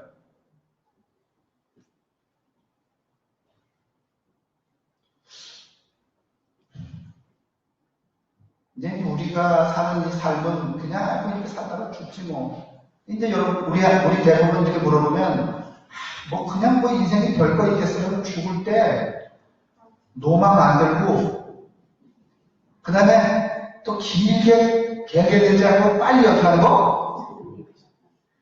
내가 그런 얘기를 들을 때마다 늘 드리고 싶은 얘기 하나 있는데 고귀한 인간으로 태어나서 인간의 희망이 그것밖에 없을까? 치매 안 걸리고 그냥 하루 이틀 알다가 죽는 거. 아니 그건 희망을 안 해도 인간이 애를 안 써도 어떻게 될 거 아니야. 정말 인간은 태어나서 뭘 애를 써봐야 될 게 그것밖에 없을까? 아니 여러분에게 한번 물어보고 싶어. 정말 인간으로 태어났으니까 이게 우리의 이성과 우리의 삶을 촉발시키는 이렇게 진보하도록 촉발시키는 것을 거듭거듭 계속 공략하고 있으니까 이 기회를 빌어서 나도 이 구질구질한 그 촌스러운 인간의 자를 좀 벗고 환하게 천사의 자리까지 한번 쑥 나가보지 않을까? 무슨 마더테레사라든지 무슨 페스타로트라든지 슈바이처라든지 그런 지경까지 말이야.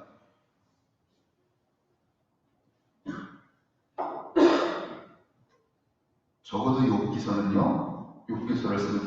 쓰는 이 저자의 생각은 인간의 컨텐츠, 초월성을 전제로 해서 욥기서를 쓰기 때문에 무엇을 참고? 바벨론의 욥을 참고.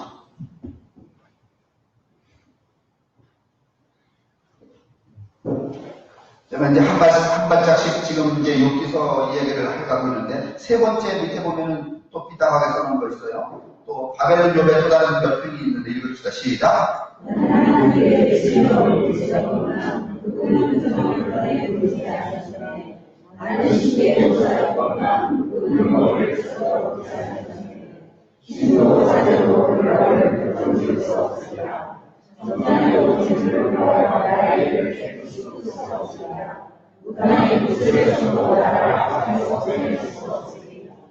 자주적이죠. 그러니까 나는 뭐 더 이상 할 수 있는 게 없다는 거야. 그러니까 여기 머물러야 되겠다는 거야. 근데 여러분 히브리 욥에는 이런 제목이 안 나와요. 안 나온 대신에 이런 고통을 당할 때 욥은 뭐라고 말하냐면 내가 왜 이 고통을 당해야 하는가. 다시 말하면 자신의 고통에 대하여 수긍하고 수용하고 자조하지 않고 어떻게 하는 거야? 저항한단 말이죠. 저항은 여러분 넘어서기 위해서 하는 것이 저항이지 넘어설 의사가 없으면 저항해야 돼? 아니면 포기해야 돼? 포기. 제가 저희 아버님한테 많이 맞았잖아요. 중학교 1학년 때까지는 맞은 것 같아요. 그때는 저항을 내가 왜 맞았는가 이야기를 생각해보니까 저항을 할 줄 몰랐어요. 저항만 할 줄 알았으면 안 맞았을 거예요. 힘이 없어서 맞은 게 아니야. 뭘 못해서. 여러분 고등학교 1학년의 남자아이가 여러분 아버지 45살 넘어가는 아버지하고 여러분 힘이 떨어지지 않습니다. 그런데 맞아요. 왜 맞는지 아세요? 저항을 안 해서 맞는 거예요.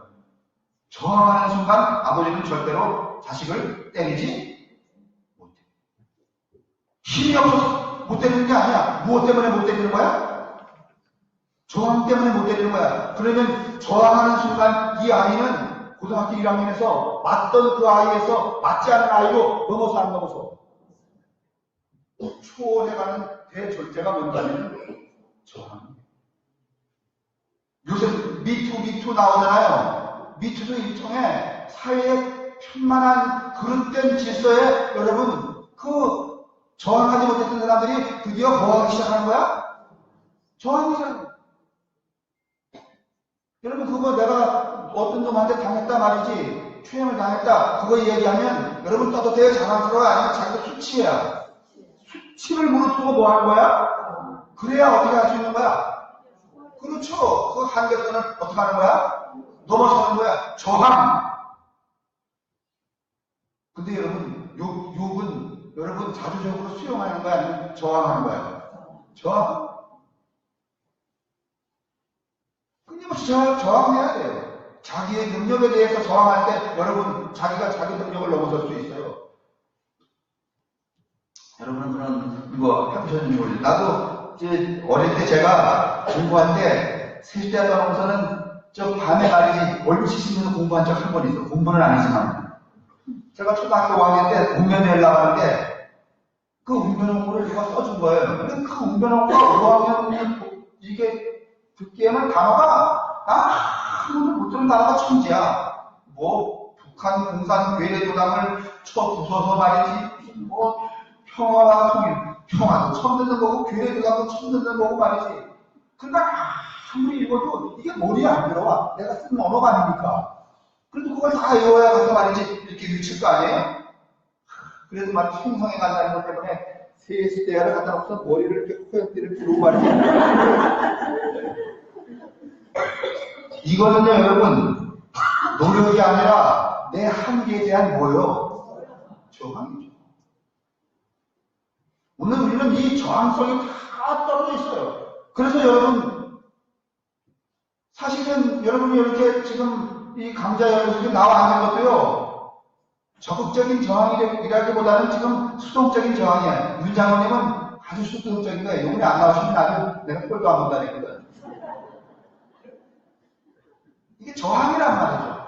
적어도 저항이 수동성도 여러분 그렇게 효력이 없는 건 아니에요. 능동적인 저항은요 그 자기를 이렇게 소위 말하면 포큰 라인을 이렇게 쳐놓은 그 선을 어떻게 하게 만드는 거예요?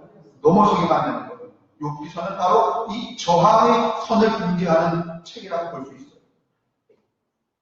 지금 여러분 이 기독교가 여러분 끊임없이 사회에 대하여서 시대정신에 대하여서 저항했어야 돼요.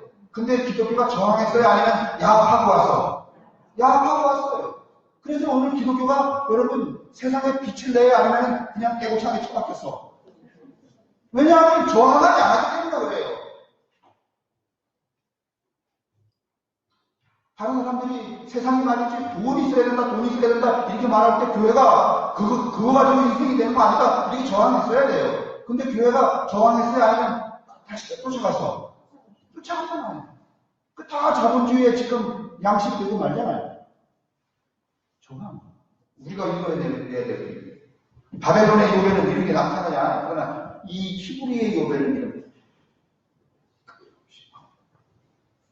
맨 밑에 보세요. 이상에서 바벨론의 욥과 히브리의 욥을 얼추 비교해 보았습니다. 그 결과 중 하나를 요약해 보면 다음과 같습니다. 욥기 3장은 그가 차라리 편하지 않더라면 여러분 이 3장 읽어보면 욥이 뭐라고 하면 막 애들 죽고 말이지 부인 죽으니까 뭐라고 말해요? 하늘을 향해서 이렇게 말해요. 야, 나 죽여라. 지금 죽이지 말고 아예 태어나기 전에 나를 죽였으면 여러분 이게 바벨론이나 여러분 수메르나 이집트에 나와 있는 욥기서의 그 인간과 신에 대한 인간이 가졌던 신에 대한 이해에서는 이런 그 정말 쌍말이 이 저항이 가능해 안 가능해?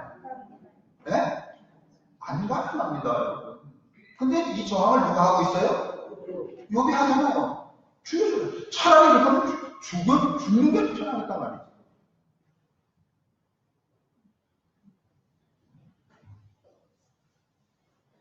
이제 기독교의 이 저항 정신은 일종의 야성이에요, 야성. 그래도 옛날에는 가만히 보면은 60년대, 70년대 이런 데는요, 그래도 이 야성을 가진 분들이 그 한국의 이 건강한 사회를 위하여서 부당한 권력하고 투쟁하고 그랬잖아요. 응? 감옥에도 가고 그랬는데, 그게 이제 점점 힘이 들어가고, 이제는 어느 누구도 그런 일을 하려고 나서질 않아요. 이제는 그냥 돈만 많이 생기면 할렐루야예요. 제가 언니가 얘기했잖아요. 제가 선배 목사님 중에 지금 이제 은퇴 얼마 안 남았는데 감독 나와서 떨어질 때 그 양반의 목회 철학은 뭔가는 500원만 더 주고 교회를 옵니다. 그래서 이제 한 3년 돼가고 저작교회에 오는데 2달 됐는데 저작교회에서 5만원 더 준다 그러면 2달 돼도 어떻게? 철학이 그러니까. 근데 또 그런 철학을 가진 사람들은요, 잘 울려가.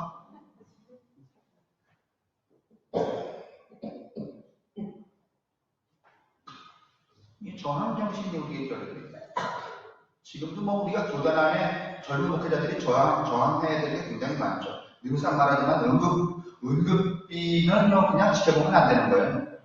한 60년생 이하의 목사들이 다 광화문에 말이지 감리교 빌딩 가갖고 16층, 15층, 16층, 17층 다 점거하고 그 감독회장 쫓아내고 그 다음에 비리비리 하는 사람 그냥 한 16층에서 밑으로 한 2명 떨어뜨리고 이래야 이 새끼들이 정신 차리고 말이지 뒤집어지지 그렇지 않으면요 결단 달라지지 않습니다. 맨날 공청회 하고 말이지 그래 봐도 다 소용은 없으시죠. 근데 또 젊은 목사님들이 또 저항하려니까 뭐 대리운전 나가야지 뭐 거기 갈 시간이 없네. 또 거기 나갔다가는 또 교회에서 또 쫓겨나 말이지. 또 꼴통 장로한테 말이지. 에이, 이러니까 맨날 이렇게 말이지. 질이 멸렬하게. 이게 진짜 감리교야, 이게.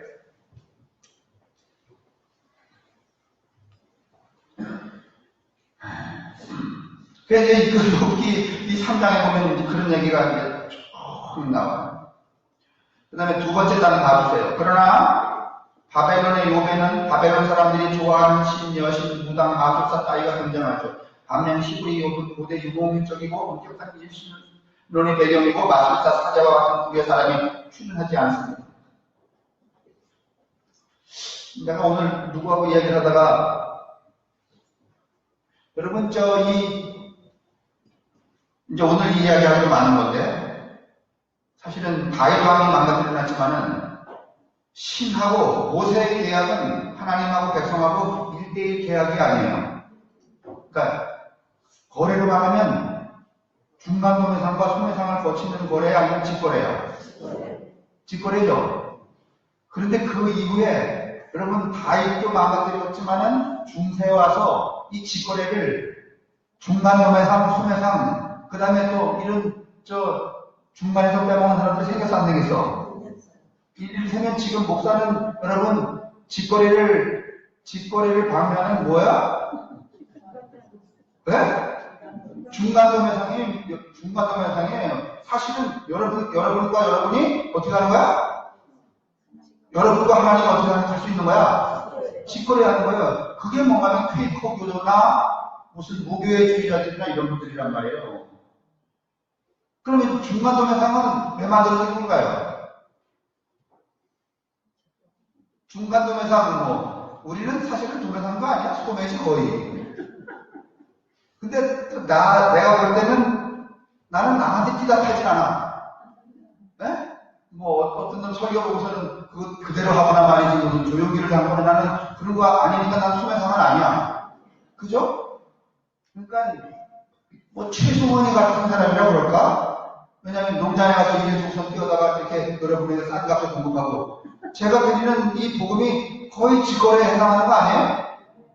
아니에요?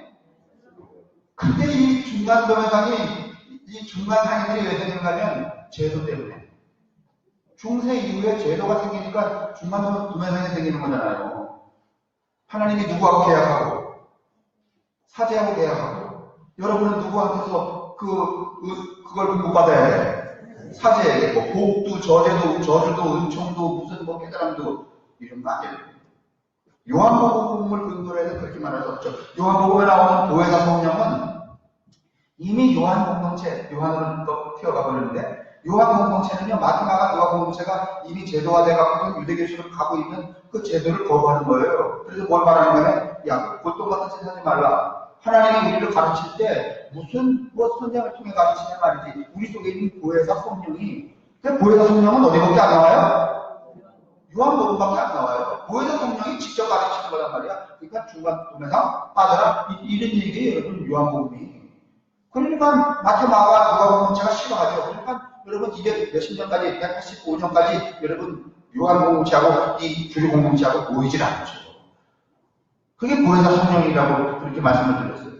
근데 오늘 대부분의 여러분 이 이스라엘 주변의 나라들은 어떤 현상이었는가 하면은 이런 중간도매상에 있는 인간은 결코 신을 이해할 수 없는, 근데 이스라엘 백성들은 자기들의 이 하나님과의 관계를 쓸 때 어떻게 하냐면 중간도매상 없이 어떻게?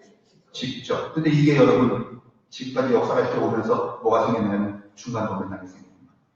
그러니까 저도 어차피 할 수 없어서 중간도매상이 자리에 섰지만은 가급적이면 이 중간도매상의 이익을 안 남기려고. 그런 거 안 보여요, 여러분? 제가 이익을 안 남기려고 그러는 거. 뭐 엄하게 말이지, 값을 뿌려쳐갖고 말이지, 먹고 떨어지고 말이지, 돈 가치고 뭐 이런 거 없잖아요. 그냥 뛰어나가면 어떻게 하는 거야? 그러니까 뛰어다가 여러분이 들으니까 진짜 내가 봉사하는 것 같아요. 뭐 봉사는 아니야. 사실은 여러분들은 살고 있지만. 그런 이 히브리의 욥의 정신은 바로 이런 것들을 배태해 이렇게 껴안가기 시작하고 있다는 거죠. 그러니까 까만 것이 그 이후에 바벨론의 욥의 행동 성찰은 바벨론의 죄의식과 연결이 되어 있고 히브리의 욥은 신명기 법률안에 명시되어 있는 행동 원리, 즉 각자의 이웃, 특히 여러분 이 신명기의 행동 윤리라는 게 뭘까요? 잘난 사람은 잘나고 못난 사람은 못나고, 아니면 잘난 사람과 못난 사람이 동일한 삶을 살고. 신명기의 행동 원리라는 건 이거예요. 평등주의. 누구나 평등하다는 거예요. 그 평등을 깬 사람이 누구예요? 다윗왕이죠. 다윗왕이 참 나쁜 사람이죠. 다윗왕이 가장 큰 중간도매상이었어요.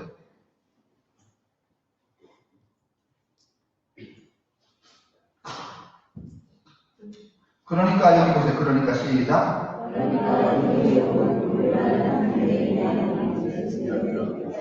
다시 말하면 우리가 오늘 요즘에 일어나는 미투 운동에 자꾸 이렇게 매몰되기 쉬운 것은, 잘못 매몰되기 쉬운 것은 그 어떤 사람이, 어떤 여자분 한 분이 그런 억울한 일을 당했다. 그래서 자기가 선언을 해서 운동에 참여했다. 그러면 우리는 그렇게 될 수밖에 없는 전체를 보려고 하지 않고 누구만 집중해요? 네? 그 여자에게만 집중한단 말이에요. 개인의 윤리에만 자꾸 집중하려고 한단 말이죠. 이건 잘못된 거란 말이죠. 제가 지난번에도 가늠한 여인 이야기 말씀을 드렸지만은 개인 윤리 치면 돌마다 죽어야 마땅해요. 근데 그 여자가 가늠했다라고 하는 그 정황이 어떤 정황인지 몰라요. 옛날에 여러분 남편의 입장에서는 자기 마누라가 길을 가다가 누구한테 당하고 갔어. 그러면 그 당하고 온 그 마누라는 정결한 여자야, 아니면 부정한 여자야? 그럼 가늠한 거야, 안 한 거야? 자의에서 한 게 아니라 어떻게 해서 한 거야? 타의에서 가늠한 거잖아요. 그래서 내버릴 수 있잖아요.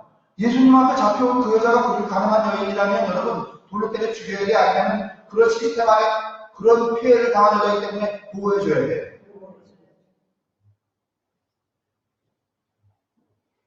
네? 근데 우리는 그런 관점으로 봐야, 아니면 그런 관점은 아예 생각도 안 해요. 아예 생각도 안 해요. 근데 오늘 이 욥기서를 우리가 보면서 어떻게 보는가 하면 자꾸 욥이라고 하는 한 개인의 윤리에만 자꾸 시선을 준단 말이죠. 그건 여러분 큰 오차를 발생한단 말이죠. 그러면 안 된다는 얘기를 드리고 있는 거예요. 개인의. 그러니까 이 사실은 이건 욥에 관해서만 그런 게 아니라 사회적인 삶을 살아가는 모든 사람의 과오와 실수에 대해서 우리는 한 번쯤 그 개인의 윤리적 측면이 아니고 그를 둘러싸고 있는 구조적인 것에 먼저 뭐를 둘 필요가 있어요. 시선을? 여러분 장발장 아시잖아요. 그쵸? 장발장. 그거 감옥에 보내야 돼? 아니면 빵을 줘야 돼? 응? 빵을 줘야 되잖아요. 그때 당시 여러분 프랑스 혁명이 막 일어나고 그럴 때 여러분 가장 시급한 문제가 빵의 주식이었잖아요. 빵을 이 프랑스에 빵의 크기를 재는 공무원이 있었어요. 응? 왜 그 공무원이 빵 크기를 잴까요? 업자들이 빵 파는 새끼들이 빵 더 많이 팔려고 많은 금액에 그 빵을 규격대로 하나 하고 어떻게 하는 거야? 작게 만드는 거야. 그리고 그 빵 만드는 놈들도 그렇게 농가를 피우고 또 밀 생산하는 사람들 밀이 많이 생산되면요 밀가스 떨어져 안 떨어져? 떨어져. 그러면은 밀 아까를 쌓았다가 방편에 지어가서 그다음 뭘 질러? 뭘 질러요? 불을 질러요. 그래야 뭐가 올라가? 밀가루 값이 올라가요. 이런 삶은 여러분 그 하층민들 중에서는요 매일매일 먹을 양식이 있어요 없어요? 없어요. 그러면 도둑질 해야 돼 안 해야 돼? 그러면 걔를 뭐를 줘야지 아니면 밀농사 이저 빵 값을 많이 받으려고 빵 크기를 줄이는 새끼를 줄이를 틀어야 돼. 네? 아니 여러분 생각은 누구를 줄이를 틀어야 돼? 빵 그 장발장 아니면 빵 크기를 줄이는 놈. 사회라는 게 여러분 이렇습니다 여러분. 이런 시선을 좀 우리가 가질 필요가 있어요. 그 빵 때문에 일어나는 게 여러분 프랑스 혁명 아니에요. 뭐 사회가 어려워.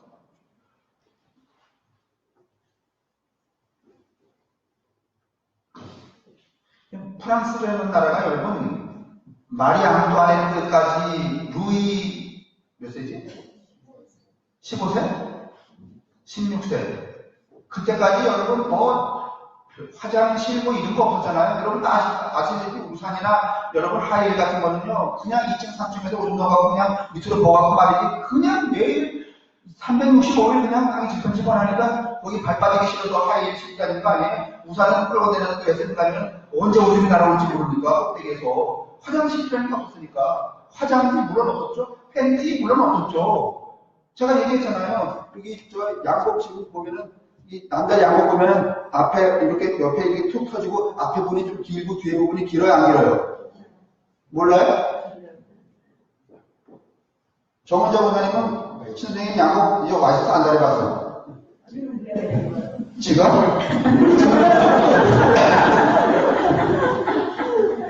양복 보면요 여기에 이제 툭 터지고 이게 일자가 아니잖아. 앞에도 이렇게 좀 내려오고 뒤에도 좀 내려가 안 내려가요? 내려가요. 그거 여러분 휴지가 없으니까 이걸로 똥 닦는 거야. 이걸로 앞에 닦고 그게 안 되니까 뭐 뿌리고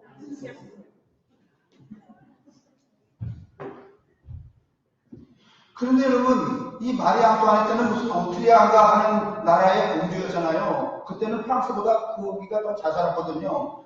거기는 이미 또 물어보세요. 빵하고 과자에 차이점이 뭐예요?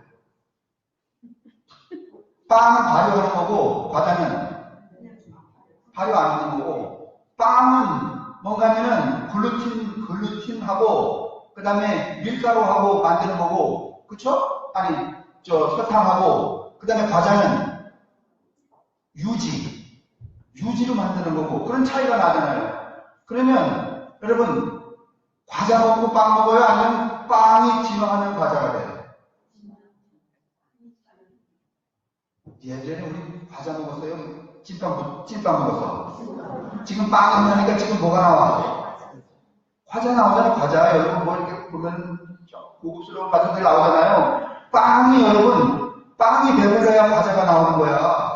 근데 그 마리 앙뚜아네트가 살고 있었던 그 오스트리아 공국에서는 이미 그 살기가 넉넉해갖고 빵을 지나서 자기는 그 궁궐에서 뭐 먹고 살았어요? 과자 먹고 살았어요. 근데 프랑스 시집 와보니까 다 뭐만 처먹는 거야? 빵만 먹는 거야. 그래서 여러분 과자 뭐 먹었어요? 그 과자 뭐 먹은 주에도 뭐라고 시민들한테 국민들한테 지탄을 받는다면 사치와 낭비가 심하다는 지탄을 받잖아요. 루이 16세가 여러분 처형당할 때 몇 표 차이로다가 처형당했어요? 제가 얘기했잖아요. 한 표. 참. 혁명이라는 게 그런 거예요, 여러분. 뒤집어지려면. 그러니까 우리가 세상에 무슨 일이 발생하면 먼저 큰 얼개를 보는 시선이 우리에게 필요하단 말이에요. 근데 우리는 그럴 능력이 없으니까 한 개인의 윤리를 비난하기 시작하는 거예요. 제가 어제도 말했잖아요. 이런 분들 많이 나타나니까 여자분들도 그런 분들이 계실 거라고. 저는 뭐 문제가 있을 거야. 누구 편 드는 거야, 그분이? 네? 남자 편을 드는 거잖아요. 혹시 여러분 중에 그런 이웃이 있으면 몰래 데려다가 많이 두드려 패. 미친 말이야, 그거. 그러면 안 되는 거야. 그래도 누구 편을 들어야 돼, 여러분은? 그렇죠. 저희 나쁜 새끼 말이지. 응? 이래야 되는데 전혀 문제가 있을 거야. 옛날에 나혜성이라고 하는 분이 있었잖아요. 왜? 신여성. 이 양반이 그 자유연애도 하고 그러니까. 근데 그 나혜성을 옹호한 사람들이 남자일까 아니면 여자일까? 남자가 옹호하고 여자들이 비난했어요. 그래서 그냥 뛰어내리고 죽은 거야. 쓸데없는 얘기. 한 개인의 망몽에 집중되어 있는 게 아니라 임금에서 하인이나 노예와 같은 처지에 몰락한 일반의 사람을 어떻게 이해하고 대할 것인가 하는 문제, 평등에 관한 문제라는 것입니다. 예수의 가르침으로 말하자면 이웃 사랑에 대한 이웃의 개념과 그 이웃을 우리가 어떻게 도울 수 있는가 하는 문제, 이게 뭔가 하면 이게 요백에서부터 시작이 되는 거예요. 나 외의 타자에 대하여서. 우리는 우리만 자꾸 생각하잖아요. 타자에 대하여서. 타자의 평등성에 대하여서. 그게 이제 여기서가 가지고 있는 특징이라는 거죠. 대단한 거예요. 혁명적인 거예요, 여러분, 사실. 그 다음에, 그러므로, 여러분 좀 읽어주세요. 시작. 그러므로 주의 저자가 이렇게 초월했을 때 그의 예술적인 영광,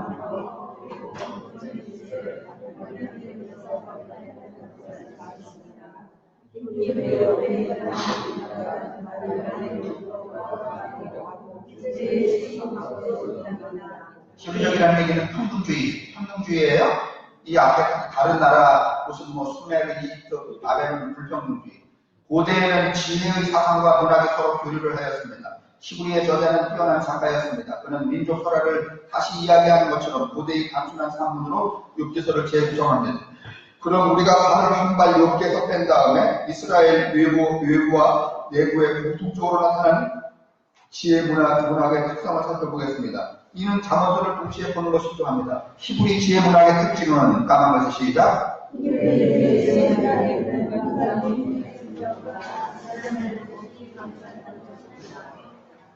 여러분 우리가 어디 돈 풀어 가면은 돈 풀어 가면은 아주 당당한 얼굴 말이지 조금도 모자라지 없는 풍족한 얼굴로 여러분 돈 꽂아 이래야 아니면 죽을 상을 하면서 돈 꽂아라 그래. 네? 있는 이야기는 물론이려니와 없는 이야기도 어떻게 해서 그냥 조금 지원해 아니면 많이 지원해서 금방 죽은 것처럼. 그래야 누구의 마음을 사서, 상대방의 마음을 사서 돈을 빌리든지, 안 빌리든지, 이게 되잖아요?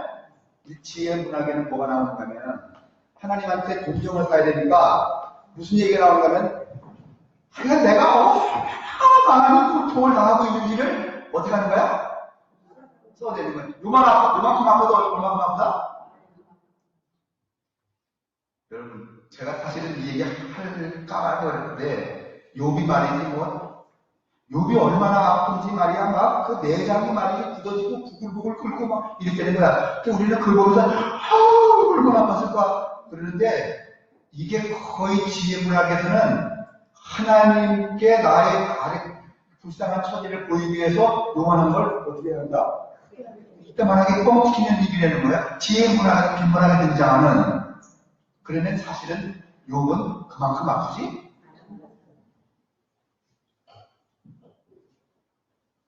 그게 까만 글씨예요. 중병에 대한 첫 번째 지적은 서문에 나오죠. 정수에서 발바닥까지 지독한 구스럼으로 고통을 당한다. 뭐 그 얘기 끝에 보면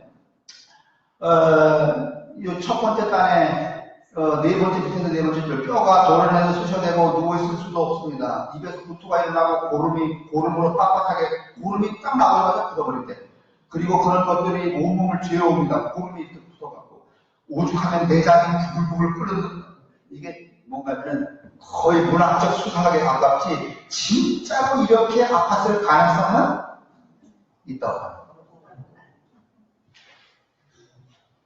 제가 이 얘기를 자세히 하는 것은 이른데 욥기서를 이해하는 본질이 있지 않다. 그러면 왜 욥기서를 히브리 사람들이 이렇게 그 문학에서 차용해갖고서는 이렇게 지혜서로 가져왔을까? 바로 이거. 히브리적인 양태의 전환을 위해서. 이런 경쟁이 욥에게만 나타나는 것은 아니죠. 구약성서 여러 곳에서도 이런 서술들이 끊임없이 등장을 합니다.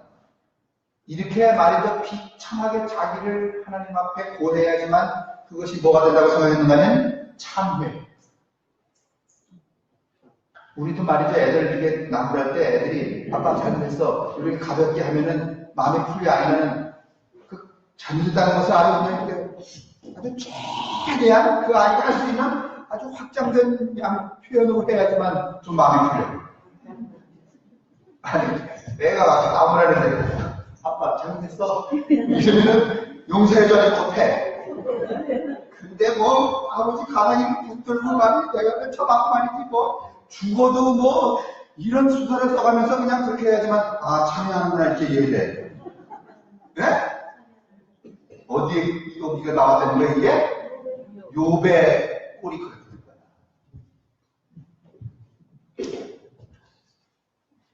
지금까지 보기로 되시겠다? 지금까지 하나님의 욥에 관해서 하나님께 말하는 말들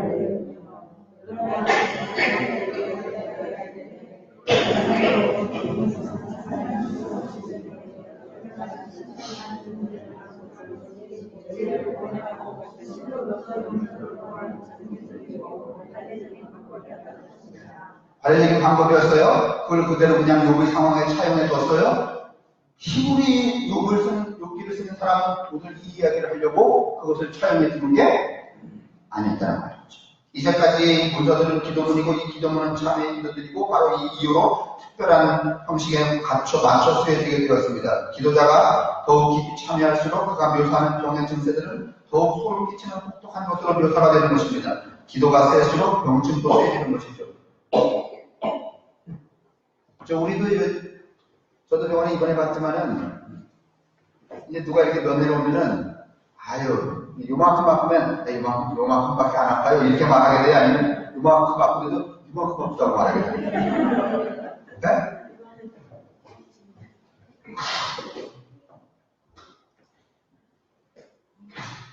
그 다음부터 자 오늘 시간을 좀 끝내야 되겠습니다. 정리해보겠습니다. 히브리 욥기의 저자는 중동의 전형적인 지혜 문학을 생산해냅니다.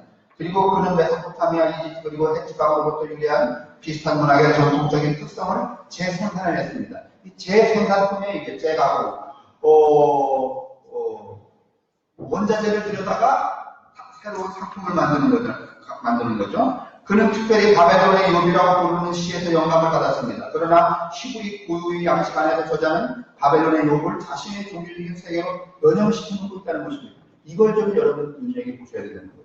욥이라고 하는 한 개인이 얼마나 아팠는지, 얼마나 심리적으로 그 인내했는지, 이건 욥기서가 주는 교훈이 아니라는 거예요. 히브리의 욥은 본질적으로 그리고 예외 없이 일신론적이기 때문에 그와 비슷한 다른 지혜문학의 작품들과 구별이 됩니다. 히브리 욥은 그 윤리성이 완전히 신명기의 윤리성, 히브리인의 일상생활 가운데서 사회적인 혜택을 별로 받지 못한 계층에 대한 배려이기 때문에 다른 유사한 문헌과 차이가 납니다. 이런 관점에서 욥기서를 봐야 되는 거예요. 평등성. 이 히브리 저자는 의식의 위반이라는 문제를 염두에 두고 있지 않습니다. 또한 그는 의식상의 보전과 이에 기초한 터부에 관심을 두고 있지 않습니다. 저자는 죄, 즉 사람을 하나님으로부터 떼어놓는 모반에 관심을 두고 있지 않습니다. 죄를 지면 하나님하고 멀어지고 있다는 관심은 없어요. 그런데 이 초점을 두고 있지도 않아요.